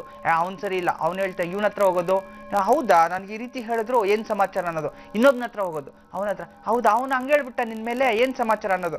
ಈ ಕಡೆ ವಿಚಾರ ಆ ಕಡೆ ಹೇಳೋದು, ಆ ಕಡೆ ವಿಚಾರ ಈ ಕಡೆ ಹೇಳಿ, ಕೊನೆಗೆ ಎಲ್ಲ ವಿಚಾರವನ್ನ ತಿಳ್ಕೊಂಡು ಮತ್ತೊಂದ್ ಕಡೆ ಹೇಳಿ ನಿಮ್ಗೆ ತಂದಿಟ್ಟು ಅವಿಶ್ವಾಸವನ್ನ ಸೃಷ್ಟಿ ಮಾಡುವಂತ ವ್ಯಕ್ತಿ ಆಗ್ತಾನೆ. ಗರ್ವಿಷ್ಠನೂ ಆಗಿರ್ತಾನೆ. ನೋಡಿ ಇಂಥದ್ದು. ಮತ್ತೆ ಇವನ್ಗಾಗುತ್ತೆ ಪುತ್ರನು ಕ್ರೂರ. ಇವನ್ಗುಟ್ಟೋ ಮಕ್ಕಳು ಕ್ರೂರ ಪುತ್ರರು ಹುಡ್ತಾರೆ. ಮಕ್ಕಳಿಂದ ಇವನ್ಗೆ ನೆಮ್ಮದಿ ಇರೋದಿಲ್ಲ. ಕೆಲವರು ಎಷ್ಟೋ ತಂದೆ ತಾಯಿಂದ್ರು ಇವನ್ ಮಗನು ಹುಟ್ಟದೆ ಹೋದ್ರು ಪರವಾಗಿರ್ಲಿಲ್ಲ, ಇವನು ಹುಟ್ಟು ನಮ್ಗೆ ತುಂಬಾ ತಪ್ಪಾಗಿದೆ, ಇಂಥ ಪಾಪಿಷ್ಟ ಅಂತ ಗೊತ್ತಿದ್ರೆ ಸಣ್ಣ ವಯಸ್ಸಲ್ಲಿ ಕತ್ತಿಸಿ ಬಿಡ್ತಿದ್ದೆ, ಹಿಂಗೆಲ್ಲ ಹೇಳ್ತಾರೆ ತಂದೆ ತಾಯಿಗಳು. ಯಾಕಂದ್ರೆ ಅಷ್ಟು ಕೆಟ್ಟವರಾಗಿರ್ತಾರೆ ಮಕ್ಕಳು. ಅಂತ ಒಂದು ಕ್ರೂರ ಮಕ್ಕಳು ಹುಟ್ಟುವಂಥದ್ದು. ಮತ್ತು ಮನೆಯಲ್ಲಿ ನೆಮ್ಮದಿ ಅಶಾಂತಿ ಇರೋದಿಲ್ಲ. ಎಷ್ಟೇ ದೇವ್ರ ಪೂಜೆ ಮಾಡಿದ್ರು ಅಶಾಂತಿ ಇರೋದಿಲ್ಲ. ಸದಾ ಈ ಒಂದು ಸಂತಾನದ ಕೊರತೆ ಆಗುವಂಥದ್ದು, ಇಂಥದ್ದೆಲ್ಲ ಆಗುವಂಥದ್ದು. ಮತ್ತು ಅನಾರೋಗ್ಯದಿಂದ ಪೀಡಿತನಾಗುವಂಥದ್ದು, ಯಾವಾಗಲೂ ಅನಾರೋಗ್ಯ, ಏನೋ ಒಂದು ಸಮಸ್ಯೆ ಅವನಲ್ಲಿ ಇದ್ದೇ ಇರುತ್ತೆ. ಮತ್ತು ತನ್ನ ಭವಿಷ್ಯದ ಕುರಿತು ಅವನು ಯೋಚನೆ ಮಾಡೋದೇ ಇಲ್ಲ. ಅವನು ಎಷ್ಟು ಕಷ್ಟಪಟ್ಟರು ಸದ್ಯಕ್ಕೆ ನೋಡ್ಬೇಡ, ಅಯ್ಯೋ ನಾಳೆ ಕತೆ. ಎಷ್ಟೋ ಜನ ನೋಡಿರ್ಬೋದಲ್ಲ, ಇವತ್ತು ಕುಡಿದ್ಬಿಟ್ಟು ಊಟ ಮಾಡ್ಬಿಟ್ರೆ ಆಗೋಯ್ತು, ನಾಳೆ ಯೋಚನೆ ಮಾಡೋದೇ ಬೇಡ. ಅವನಷ್ಟೇ ನಾಳೆ ಕುಡಿದ್ಬಿಟ್ಟು ಬೀದಿಯಲ್ಲಿ ಬಿದ್ದೋಗಿರೋದೇ ಅವನ ಕೆಲಸ, ರೋಡ್ ಮೇಲೆ ಬಿದ್ದಿರ್ತಾನೆ. ನಾಳೆ ಏನು ಅಂತ ಅವ್ನು ಯೋಚನೆ ಮಾಡಲ್ಲ. ನಾಳೆ ಯಾರಾದ್ರೂ ನನ್ನ ನೋಡಿದ್ರೆ ಅವಮಾನ ಆಗತ್ತಾ ಏನು ಅಂಥದ್ದು ಏನಿರೋದಿಲ್ಲ. ಆ ದಿನ ನಡೆದ್ರೆ ಸಾಕು, ಇದನ್ನ ನಾನು ಏನಾದ್ರೂ ಮಾಡ್ಲಿ ಪರವಾಗಿಲ್ಲ. ಮತ್ತೆ ರೋಗಗಳಲ್ಲಿ ಮೂತ್ರ ರೋಗಗಳು ನೋಡಿ, ಮೂತ್ರ ರೋಗಗಳು, ಧಾತು ಕ್ಷೀಣ ಅಂದ್ರೆ ವೀರ್ಯ ಕ್ಷೀಣ ಆಗುವಂಥದ್ದು, ಮೂತ್ರಪಿಂಡಗಳು, ಕಿಡ್ನಿ ರೋಗಗಳು ಬರುವಂಥದ್ದು, ಮತ್ತೆ ಇತ್ಯಾದಿ ಇದಕ್ಕೆ ಸಂಬಂಧಪಟ್ಟಿರತಕ್ಕಂಥ ರೋಗಗಳನ್ನ ಪೀಡಿತರಾಗುವಂಥದ್ದು. ಮತ್ತೆ ಜೀವನದಲ್ಲಿ ಅನೇಕ ಸ್ತ್ರೀಯರೊಂದಿಗೆ ಸಂದರ್ಭ ಇಟ್ಕೊಳ್ಳುವಂಥದ್ದು, ಅನೇಕ ಸ್ತ್ರೀಯರೊಂದಿಗೆ ಸಂಪರ್ಕ ಇಟ್ಕೊಂಡು ಅಪಮಾನಗಳಾಗುವಂಥದ್ದು, ಅಪವಾದಗಳು ಸಿಕ್ಕಾಕೊಳ್ಳುವಂಥದ್ದು. ನೋಡಿ, ಮಾಡಬಾರ್ದು ಕೆಲಸಗಳನ್ನ ಮಾಡುವಂಥದ್ದು. ಮತ್ತೆ ಮಿತ್ರರು ಕೂಡ ಇವನ್ಗೆ ಮೋಸ ಮಾಡ್ತಾರೆ. ಇವನ್ ಜೊತೆ ಇರತಕ್ಕಂಥ ಮಿತ್ರರು ಇವನ್ಗೆ ಮೋಸ ಮಾಡುವಂಥದ್ದು. ತಂದೆ ತಾಯಿ ಕುಟುಂಬದ ಸಹಕಾರ ಇವನ್ಗೆ ಯಾವತ್ತೂ ಸಿಗೋದಿಲ್ಲ. ಅದರಿಂದ ಇವನ್ ಜೀವನದಲ್ಲಿ ಇವನೇ ಕಷ್ಟಪಟ್ಟು ದುಡಿದ್ರೆ ಇವನು ಅಭಿವೃದ್ಧಿ ಆಗೋದಿಲ್ಲ. ಅಲ್ಪಾಯುಷ್ನಲ್ಲೇ ತಂದೆ ತಾಯಿಯನ್ನ ಕಳ್ಕೊಳ್ಳುವಂಥದ್ದು. ನೋಡಿ, ತಂದೆ ತಾಯಿಗೆ ಅಲ್ಪಾಯುಷಲ್ಲೇ ತಂದೆಗೆ ಮರಣ ಅಂತ ಇಷ್ಟೆಲ್ಲ ಇರತಕ್ಕಂಥದ್ದು. ಆದ್ರೆ ಇಷ್ಟೆಲ್ಲ ಇದ್ರೂ ಸಹ ಇದಕ್ಕೂ ಪರಿಹಾರಗಳನ್ನ ನಾನು ಖಂಡಿತ ತಿಳಿಸ್ತೀನಿ. ಇನ್ನೂ ಸಾಕಷ್ಟು ಇದೆ. ಇನ್ನು ಮುಂದಿನ ದಿನಗಳಲ್ಲಿ ಈ ತಿಂಗಳು ಪೂರ್ತಿ ನಾನು ಈ ಮಾಘ ಮಾಸ ಮುಗಿಯ ತನಕ ದಿನಕ್ಕೊಂದು ಸರ್ಪದ ವಿಚಾರವನ್ನೇ ತಿಳಿಸ್ತೀನಿ. ಕೊನೆಯಲ್ಲಿ ಸರ್ಪ ಶಾಂತಿ ನಾನೇ ಮಾಡಿ ಆ ಸರ್ಪ ಶಾಂತಿ ದೃಷ್ಟಿ ಒಂದೊಂದು ವಿಧವಲ್ಲೂ ನಾನು ನಿಮಗೆ ತೋರಿಸಿ ಸಂಪೂರ್ಣ ಮಾತೆಯನ್ನ ಕೊಟ್ಟು ನಿಮ್ಮ ಸರ್ಪದೋಷ ಕಳ್ಕೊಳ್ಳಿಕ್ಕೆ ದಾರಿ ತೋರಿಸ್ತೀನಿ. ತುಮಕೂರಿನಿಂದ ನಯನಾ ಅವರು ಕರೆ ಮಾಡಿದರೆ, ಬನ್ನಿ ಮಾತಾಡ್ಸೋಣ. ಹಲೋ ಹಲೋ, ನಮಸ್ತೆ ನಯನಾ. ನಮಸ್ತೆ ಮೇಡಮ್. ಹೇಳಿ, ಯಾರ ಬಗ್ಗೆ ಕೇಳಬೇಕಿತ್ತು? ನನ್ ಬಗ್ಗೆನೇ ಕೇಳ್ಬೇಕಿತ್ತು. ಡೇಟ್ ಆಫ್ ಬರ್ತ್ ತಿಳಿಸಿ. 2/2/1989. 89ನೇ ಇಸ್ವಿ. ಸಮಯ ಹೇಳಿ. ಸಮಯ ಸರಿ ಗೊತ್ತಿಲ್ಲ. ಜನ್ಮ ರಾಶಿ ನಕ್ಷತ್ರ ಏನಾದ್ರೂ ಮಾಹಿತಿ ತಿಳಿದಿದ್ಯಾ? ವೃಶ್ಚಿಕ ರಾಶಿ, ಜ್ಯೇಷ್ಠ ನಕ್ಷತ್ರ. ಸರಿ, ಗುರುಜಿ ಅವರಿದ್ದಾರೆ ನಯನಾ ಅವರೇ, ಮಾತಾಡಿ ನಿಮ್ಮ ಪ್ರಶ್ನೆ. ಸರಿ. ನಮಸ್ತೆ ಗುರುಜಿ. ಹೇಳಿ ತಾಯಿ, ನಿನ್ನ ಹೇಳಿಮ್ಮ. ತುಂಬಾ ಸಂತೋಷ ಆಗ್ತಾ ಇದೆ ನಿಮ್ ಜೊತೆ ಮಾತಾಡಿ. ಖಂಡಿತ ತಾಯಿ, ಒಳ್ಳೇದಾಗತ್ತೆ. ಏನ್ ಓದ್ಕೊಂಡಿದ್ರ ತಾವು? ನಮ್ದು ಈಗ BA ಆಗಿದೆ, MA ಮಾಡ್ತಾ ಇದೀನಿ. ಖಂಡಿತಮ್ಮ, ಹಂಗೆ ಕಂಟಿನ್ಯೂ ಮಾಡಿ. ಮದ್ವೆಗೂ ನೋಡ್ತಿರ್ಬೇಕಲ್ಲ ಮನೆಯಲ್ಲಿ? ನೋಡ್ತಾ ಇದಾರೆ. ಮದ್ವೆನೂ ಆಗತ್ತೆ ಅತಿ ಶೀಘ್ರದಲ್ಲೇ ಕಾದಿದೆ. ಎಜುಕೇಶನ್ ಇಲ್ಲ, ಮದ್ವೆ ಆಗಿದೆ ಗುರುಜಿ ನನ್ಗೆ. ಮದ್ವೆ ಆಗಿದ್ಯಾ? ಎಷ್ಟು ವರ್ಷ ಆಯ್ತು? ಮದ್ವೆ ಆಗಿ ಈಗ 9 years 10 years ಆಗ್ತಾ ಇದೆ. Very good. ನಿನ್ ಡೇಟ್ ಆಫ್ ಬರ್ತ್ ಒಂದ್ಸಲಿ ಹೇಳಮ್ಮ. 2/2/1989. 1989 ಒರಿಜಿನಲ್ ಡೇಟ್ ಆಫ್ ಬರ್ತ್ ಅಲ್ಲ ಇದು ನಿಂದು? ಇಲ್ಲ, ಒರಿಜಿನಲ್ ಗುರುಜಿ. ಒರಿಜಿನಲ್. ಏನ್ ನಕ್ಷತ್ರ ರಾಶಿ ಆಗಿದ್ರೆ? ವೃಶ್ಚಿಕ ರಾಶಿ, ಜ್ಯೇಷ್ಠ ನಕ್ಷತ್ರ. ಜ್ಯೇಷ್ಠ. ಎಷ್ಟೊತ್ತು ಹುಟ್ಟಿರೋದು ತಾವು? ಸಮಯ ಗೊತ್ತಿಲ್ಲ ಗುರುಜಿ. ಸಮಯ ಗೊತ್ತಿಲ್ಲ. ಬೆಳಗ್ಗೆ ಸಾಯಂಕಾಲ? ಗುರುವಾರನ ಹುಟ್ಟಿದ್ ತಾವು? ಗುರುವಾರ ಮೋಸ್ಟ್ಲಿ 12ರಿಂದ 2 ಗಂಟೆ ಒಳಗೆ ಅಂತ ಹೇಳಿ. ಗುರುವಾರನೇನಾ? ಗುರುವಾರ. ಸರಿ. ಹಾಗಿದ್ರೆ ನಿನ್ನ ಜನ್ಮ ಜಾತಕ ಎಲ್ಲ ಇಲ್ಲಿ ಸ್ವಲ್ಪ ಕನ್ಫ್ಯೂಷನ್ ತೋರಿಸ್ತಿದೆ. ನೋಡೋಣ, ರಮಲ ಶಾಸ್ತ್ರದಲ್ಲಿ ಚತುಸ್ಥಾನ ತೋರಿಸ್ತಾ ಇರ್ತಕ್ಕಂಥದ್ದು. ಏನ್ ಪ್ರಶ್ನೆ ಇದೆ ಕೇಳಿಮ್ಮ. ಅದೇ ಗುರುಜಿ, ನನ್ ಸಂತಾನ ಸಮಸ್ಯೆ ಇದೆ, ಅದ್ರ ಬಗ್ಗೆ ಕೇಳ್ಬೇಕಿತ್ತು. ಎಷ್ಟು 9 ವರ್ಷ ಆಯ್ತು ಮದ್ವೆ ಆಗಿ, ಇನ್ನು ಯಾವ್ದು ಮಕ್ಳೇ? ಇನ್ನು ನೀವು ಪ್ಲಾನ್ ಏನಾದ್ರು ಮುಂದೆ ಮಕ್ಕಳು ಮಾಡ್ಕೋಬೇಕು ಅಂತ ಏನಾದ್ರು ನೀವೇ ನಿಧಾನಕ್ಕೆ ಮಾಡದ, ಅಥವಾ ಅಬಾರ್ಷನ್ಸ್ ಆಗಿಂತದ್ದು ಏನಾದ್ರು ಕ್ಯಾನ್ಸಲ್ ಆಗಿತ್ತಾ? ಇಲ್ಲ ಗುರುಜಿ, ಒಂದ್ ಪಾಪು ಆಗಿತ್ತು, ಅದಕ್ಕೆ ತುಂಬಾ ತೊಂದ್ರೆ ಇತ್ತು. ಅದ್ರಿಂದ ಅದು ಹುಟ್ಟಿ 3 hourಗೆ ಅದು ಡೆತ್ ಆಯ್ತು. ಓಕೆ. ಇವಾಗ ಯಾವ್ದು ಇಲ್ಲ, ಅದಕ್ಕೋಸ್ಕರ. ನಿನ್ನ ಮದ್ವೆದು ಒಂದ್ಸಲಿ ಇದೇಳಮ್ಮ, ಮದ್ವೆ ದಿನಾಂಕ ಹೇಳು. 6/6/2004. 6/6/2004. ಸರಿ ತಾಯಿ. ನೋಡಿ, ನಿನ್ನ ಜನ್ಮ ಜಾತಕದಲ್ಲಿ ಕಾಳಸರ್ಪ ಯೋಗ ಕಾಣಿಸ್ತಿದೆ. ಹೌದು ಗುರುಜಿ, ಹೇಳಿದಾರೆ ಹಂಗಂತ. ಇಲ್ಲೆಲ್ಲ ಕೇಳಿದ್ಕೆ ಆತರ ಇದೆ, ಸರ್ಪದೋಷ ಇದೆ ಅಂತ. ಸರ್ಪದೋಷನ ಇರತಕ್ಕಂಥದ್ದು, ಬೇರೆ ಇನ್ನೊಂದು ಯಾವ್ದೂ ಇಲ್ಲ. ಅದಕ್ಕೆ ನಿನ್ ಜೀವನದಲ್ಲಿ ನೋಡಿ, ಎಜುಕೇಶನ್ ಅಲ್ಲಿ ತುಂಬಾ ಡಿಸ್ಟರ್ಬೆನ್ಸ್ ಆಯ್ತು ನಿನ್ಗೆ. ಅದನ್ನು ಕಷ್ಟಪಟ್ಟು ಮಾಡ್ತಿದ್ಯಾ, ಅದ್ ನಂಗೆ ಕಂಟಿನ್ಯೂ ಮಾಡಿ, ತೊಂದ್ರೆ ಇಲ್ಲ. ಮತ್ತೆ ದಾಂಪತ್ಯ ಜೀವನದಲ್ಲೂ ಅಲ್ಲೂ ಡಿಸ್ಟರ್ಬೆನ್ಸ್ ಇದೆ ನಿನ್ಗೆ. ಅದನ್ನು ಸುಮ್ಮನೆ ಅಪವಾದಗಳು, ವಾದ ವಿವಾದಗಳು ನಡೀತಿದೆ, ಅಲ್ಲೂ ನೆಮ್ಮದಿ ಇಲ್ಲ. ಮತ್ತೆ ಎರಡನೇದಾಗಿ ಕುಟುಂಬದವ್ರು ಯಾರು ನಿನ್ಗೆ ಸಪೋರ್ಟ್ ಮಾಡ್ತಿಲ್ಲ. ಏನೋ ಸುಮ್ನೆ ಅಪವಾದಗಳು, ವಾದ ವಿವಾದಗಳು ಸಿಕ್ಕಾಕೊಂಡ್ಬಿಡ್ತೀರಾ. ಸ್ವಲ್ಪ ಜಾಗ್ರತೆ ವಹಿಸಿ. ಇಷ್ಟುನು ಇದೆಲ್ಲ ಆಗಲಿಕ್ಕೆ ಕಾರಣ ಪಂಚಮ ರಾಹು ಅಂತ. ಪಂಚಮ ರಾಹು ಇದ್ದಾಗ ಇಂಥದ್ದಾಗುವಂಥದ್ದು. ಅದನ್ನ ಸ್ವಲ್ಪ ನೀನೇನ್ ಮಾಡ್ಬೇಕು, ಒಂದು 108 ದಿನಗಳ ಕಾಲ ಪ್ರತಿದಿನವೂ ಸಹ ಎಲ್ಲಾದ್ರೂ ಒಂದು ನಾಗನ ದೇವತೆಗಳು ಅಂತಂದ್ರೆ ಸರ್ಪಗಳು ಸ್ಥಾಪನೆ ಮಾಡಿರ್ತಾರಲ್ವಾ, ಅಲ್ಲಿಗೆ ಹೋಗಿ.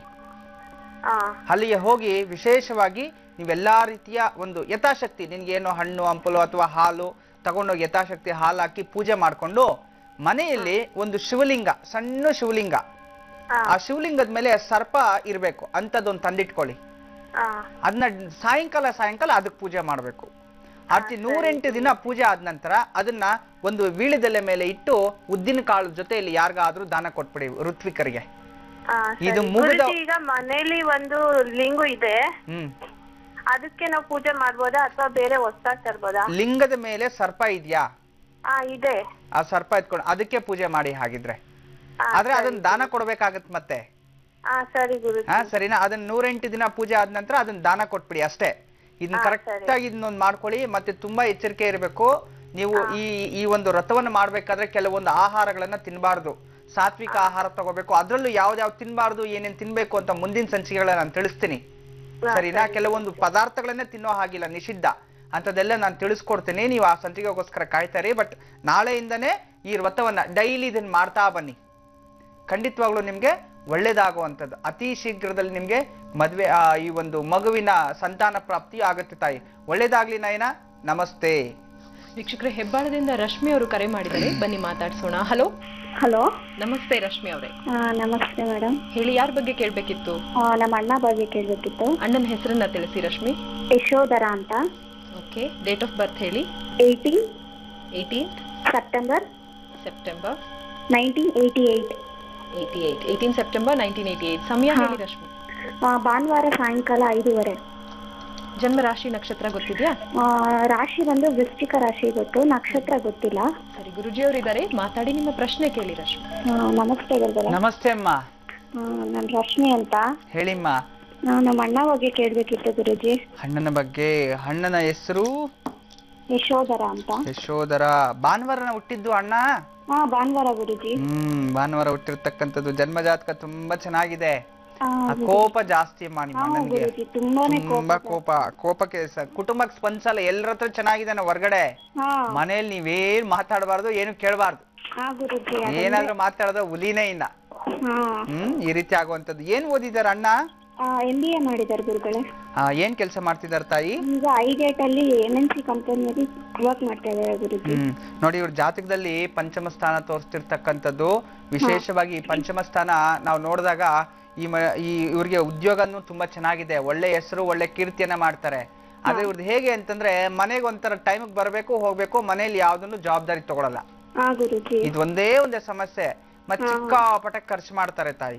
ತುಂಬಾನೇ ಖರ್ಚು ಮಾಡ್ತಾರೆ. ₹1 ಕೂಡ ಇರಲ್ಲ. ಸಂಬಳ ಎಷ್ಟು ತಗೊಂಡ್ರು ಮಂತ್ ಎಂಡ್ ಅಲ್ಲಿ ಸಾಕಾಗಲ್ಲ ಇವ್ರಿಗೆ. ಆ ರೀತಿ ಸ್ವಭಾವ. ಆದ್ರೆ ಒಳ್ಳೆ ಹುಡುಗನೇ, ಕೋಪ ಜಾಸ್ತಿ. ಕೋಪ ಒಂದ್ ಕಮ್ಮಿ ಆಯ್ತು ಅಂದ್ರೆ ಜೀವನ ಪರ್ಯಂತ ಚೆನ್ನಾಗಿರ್ತಾನೆ. ಏನ್ ಮದ್ವೆಗ್ ಪ್ರಯತ್ನ ಮಾಡ್ತಿದ್ರಾ?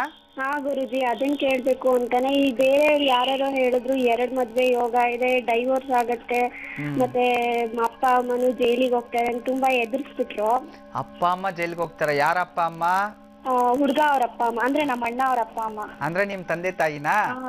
ಹಂಗೆಲ್ಲ ಹೆದರ್ಸ್ಬಿಟ್ರು. ಅಂತದೇನು ಇಲ್ಲ ತಾಯಿ, ಚಿಂತೆ ಮಾಡ್ಬೇಡಿ. ಭಯ ಆಯ್ತು. ನಮ್ಮ ಅಪ್ಪ ಅಮ್ಮ ಒಬ್ರತ್ರ ಜಗ್ಲಕ್ ಹೋಗಲ್ಲ, ಒಬ್ರತ್ರ ಇದ್ ಮಾತಾಡಕ್ ಹೋಗಲ್ಲ ಅಂತ. ನಮ್ಮ ಅಪ್ಪ ಅಮ್ಮಗೆ ಯಾಕಪ್ಪ ಹಿಂಗೆ ಅಂತ ಅದಕ್ಕೆ ಕೇಳೋಣ ಅಂತಾನೆ ಗುರುಜಿ. ಇಲ್ಲಮ್ಮ, ಅಂತದೇನು ಚಿಂತೆ ಮಾಡ್ಬೇಡಿ ತಾಯಿ. ಜಾತಕದಲ್ಲಿ ಅಂತದ್ದೇನಿಲ್ಲ. ಹುಟ್ಟಿರ್ತಕ್ಕಂಥದ್ದು ಈ ಕುಂಭ ಲಗ್ನದಲ್ಲಿ ಹುಟ್ಟಿದಾನೆ ನಿಮ್ಮ ಅಣ್ಣ. ವಿಶೇಷವಾಗಿ ಚೆನ್ನಾಗಿರತಕ್ಕಂಥದ್ದು. ಜಾತಕ ಅಂತೂ ತುಂಬಾ ಚೆನ್ನಾಗಿದೆ. ಜಾತಕದಲ್ಲಿ ಯಾವುದೇ ತರದ ದೋಷ ಇಲ್ಲ.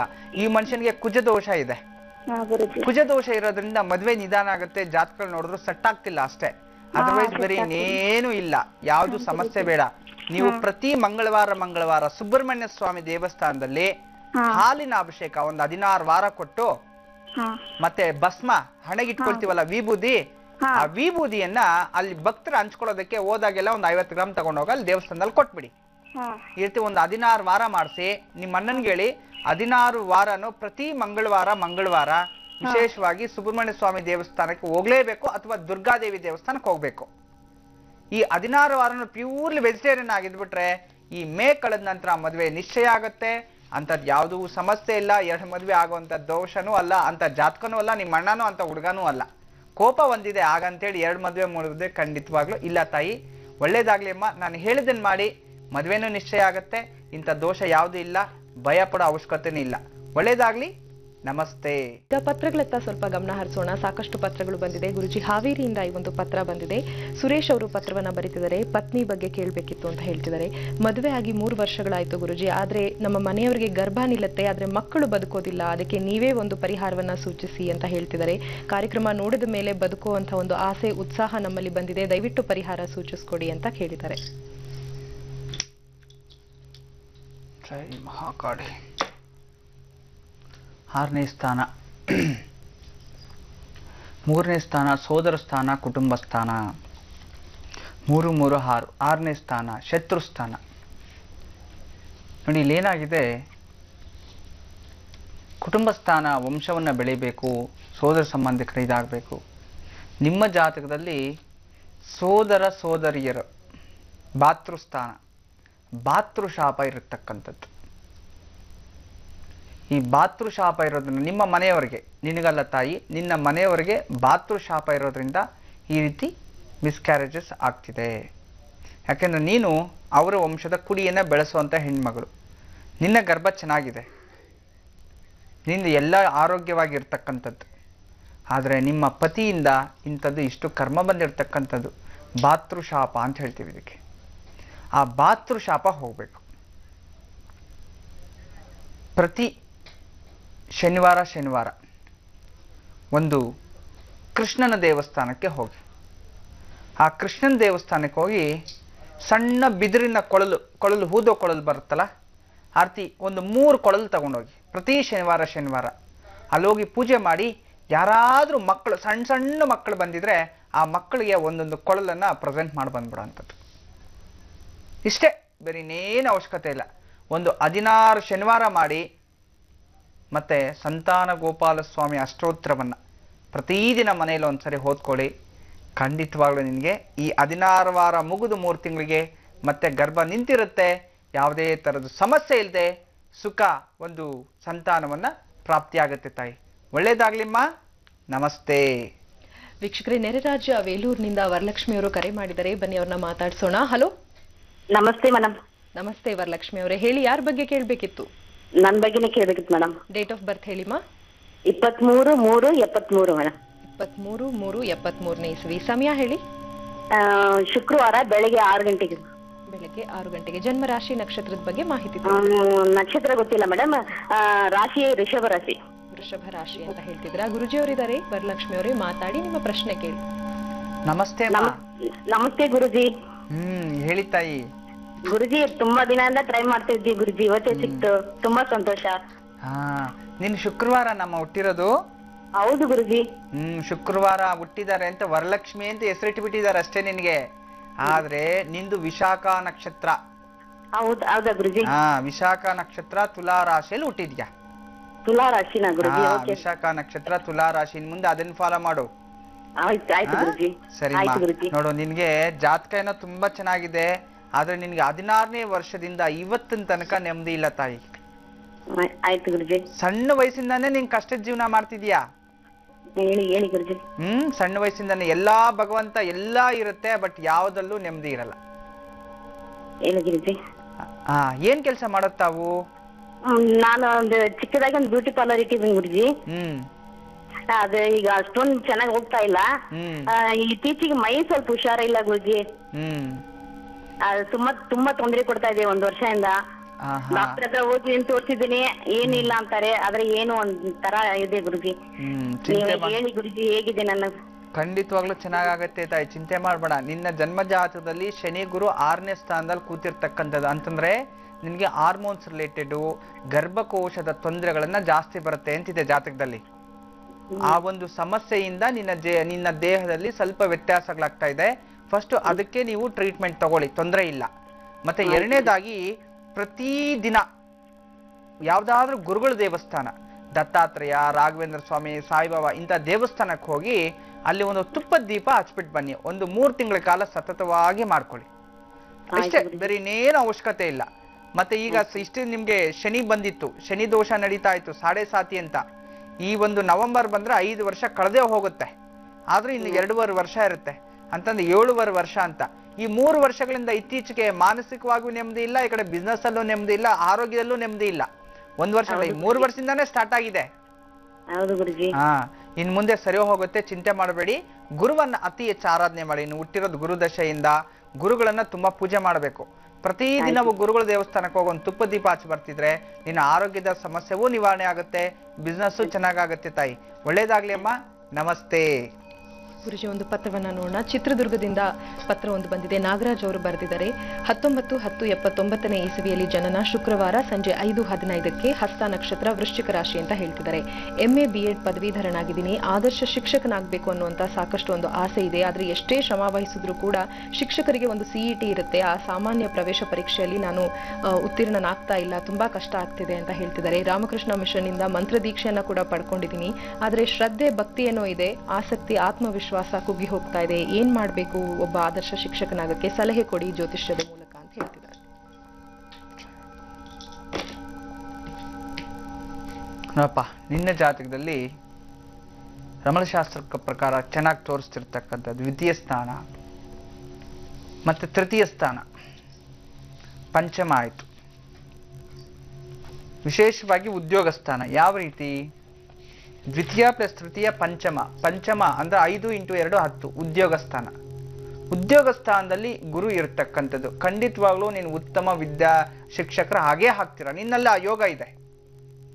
ಆದರೆ ಆ ಒಂದು ಎಕ್ಸಾಮ್ ಪ್ರವೇಶವನ್ನು ನೀನು ಮಾಡಲಿಕ್ಕೆ ಆಗ್ತಿಲ್ಲ. ಬಿಕಾಸ್ ಆಫ್ ನಿನ್ನ ಲಕ್ ಅಂತ ಏನ್ ಹೇಳ್ತೀವಿ, ಭಾಗ್ಯ ಸ್ಥಾನದಲ್ಲಿ ಪಿತೃಕಾರಕ ಮತ್ತು ಜೊತೆಯಲ್ಲಿ ಶನಿಯ ದೃಷ್ಟಿ.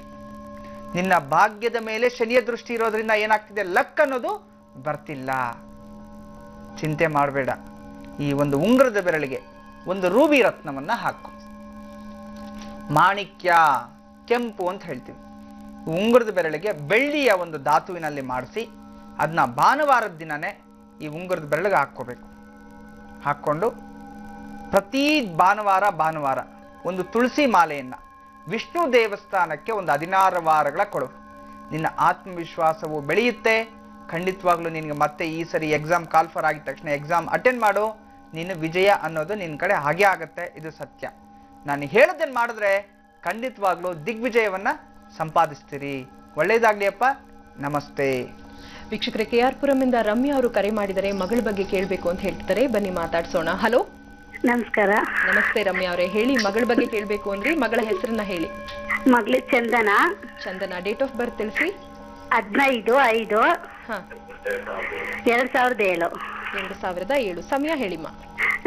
ಮಂಗಳವಾರ ಸಾಯಂಕಾಲ 7:56. 7:56. ಜನ್ಮರಾಶಿ ನಕ್ಷತ್ರದ ಬಗ್ಗೆ ಮಾಹಿತಿ ಗೊತ್ತಿದ್ಯಾ? ಮೀನ ರಾಶಿ ಮತ್ತೆ. ಪರವಾಗಿಲ್ಲ. ಚಂದನ ಬಗ್ಗೆ ನಿಮ್ಮ ಪ್ರಶ್ನೆಯನ್ನ ಕೇಳಿ, ಗುರುಜಿ ಅವರು ಉತ್ತರಿಸ್ತಾರೆ.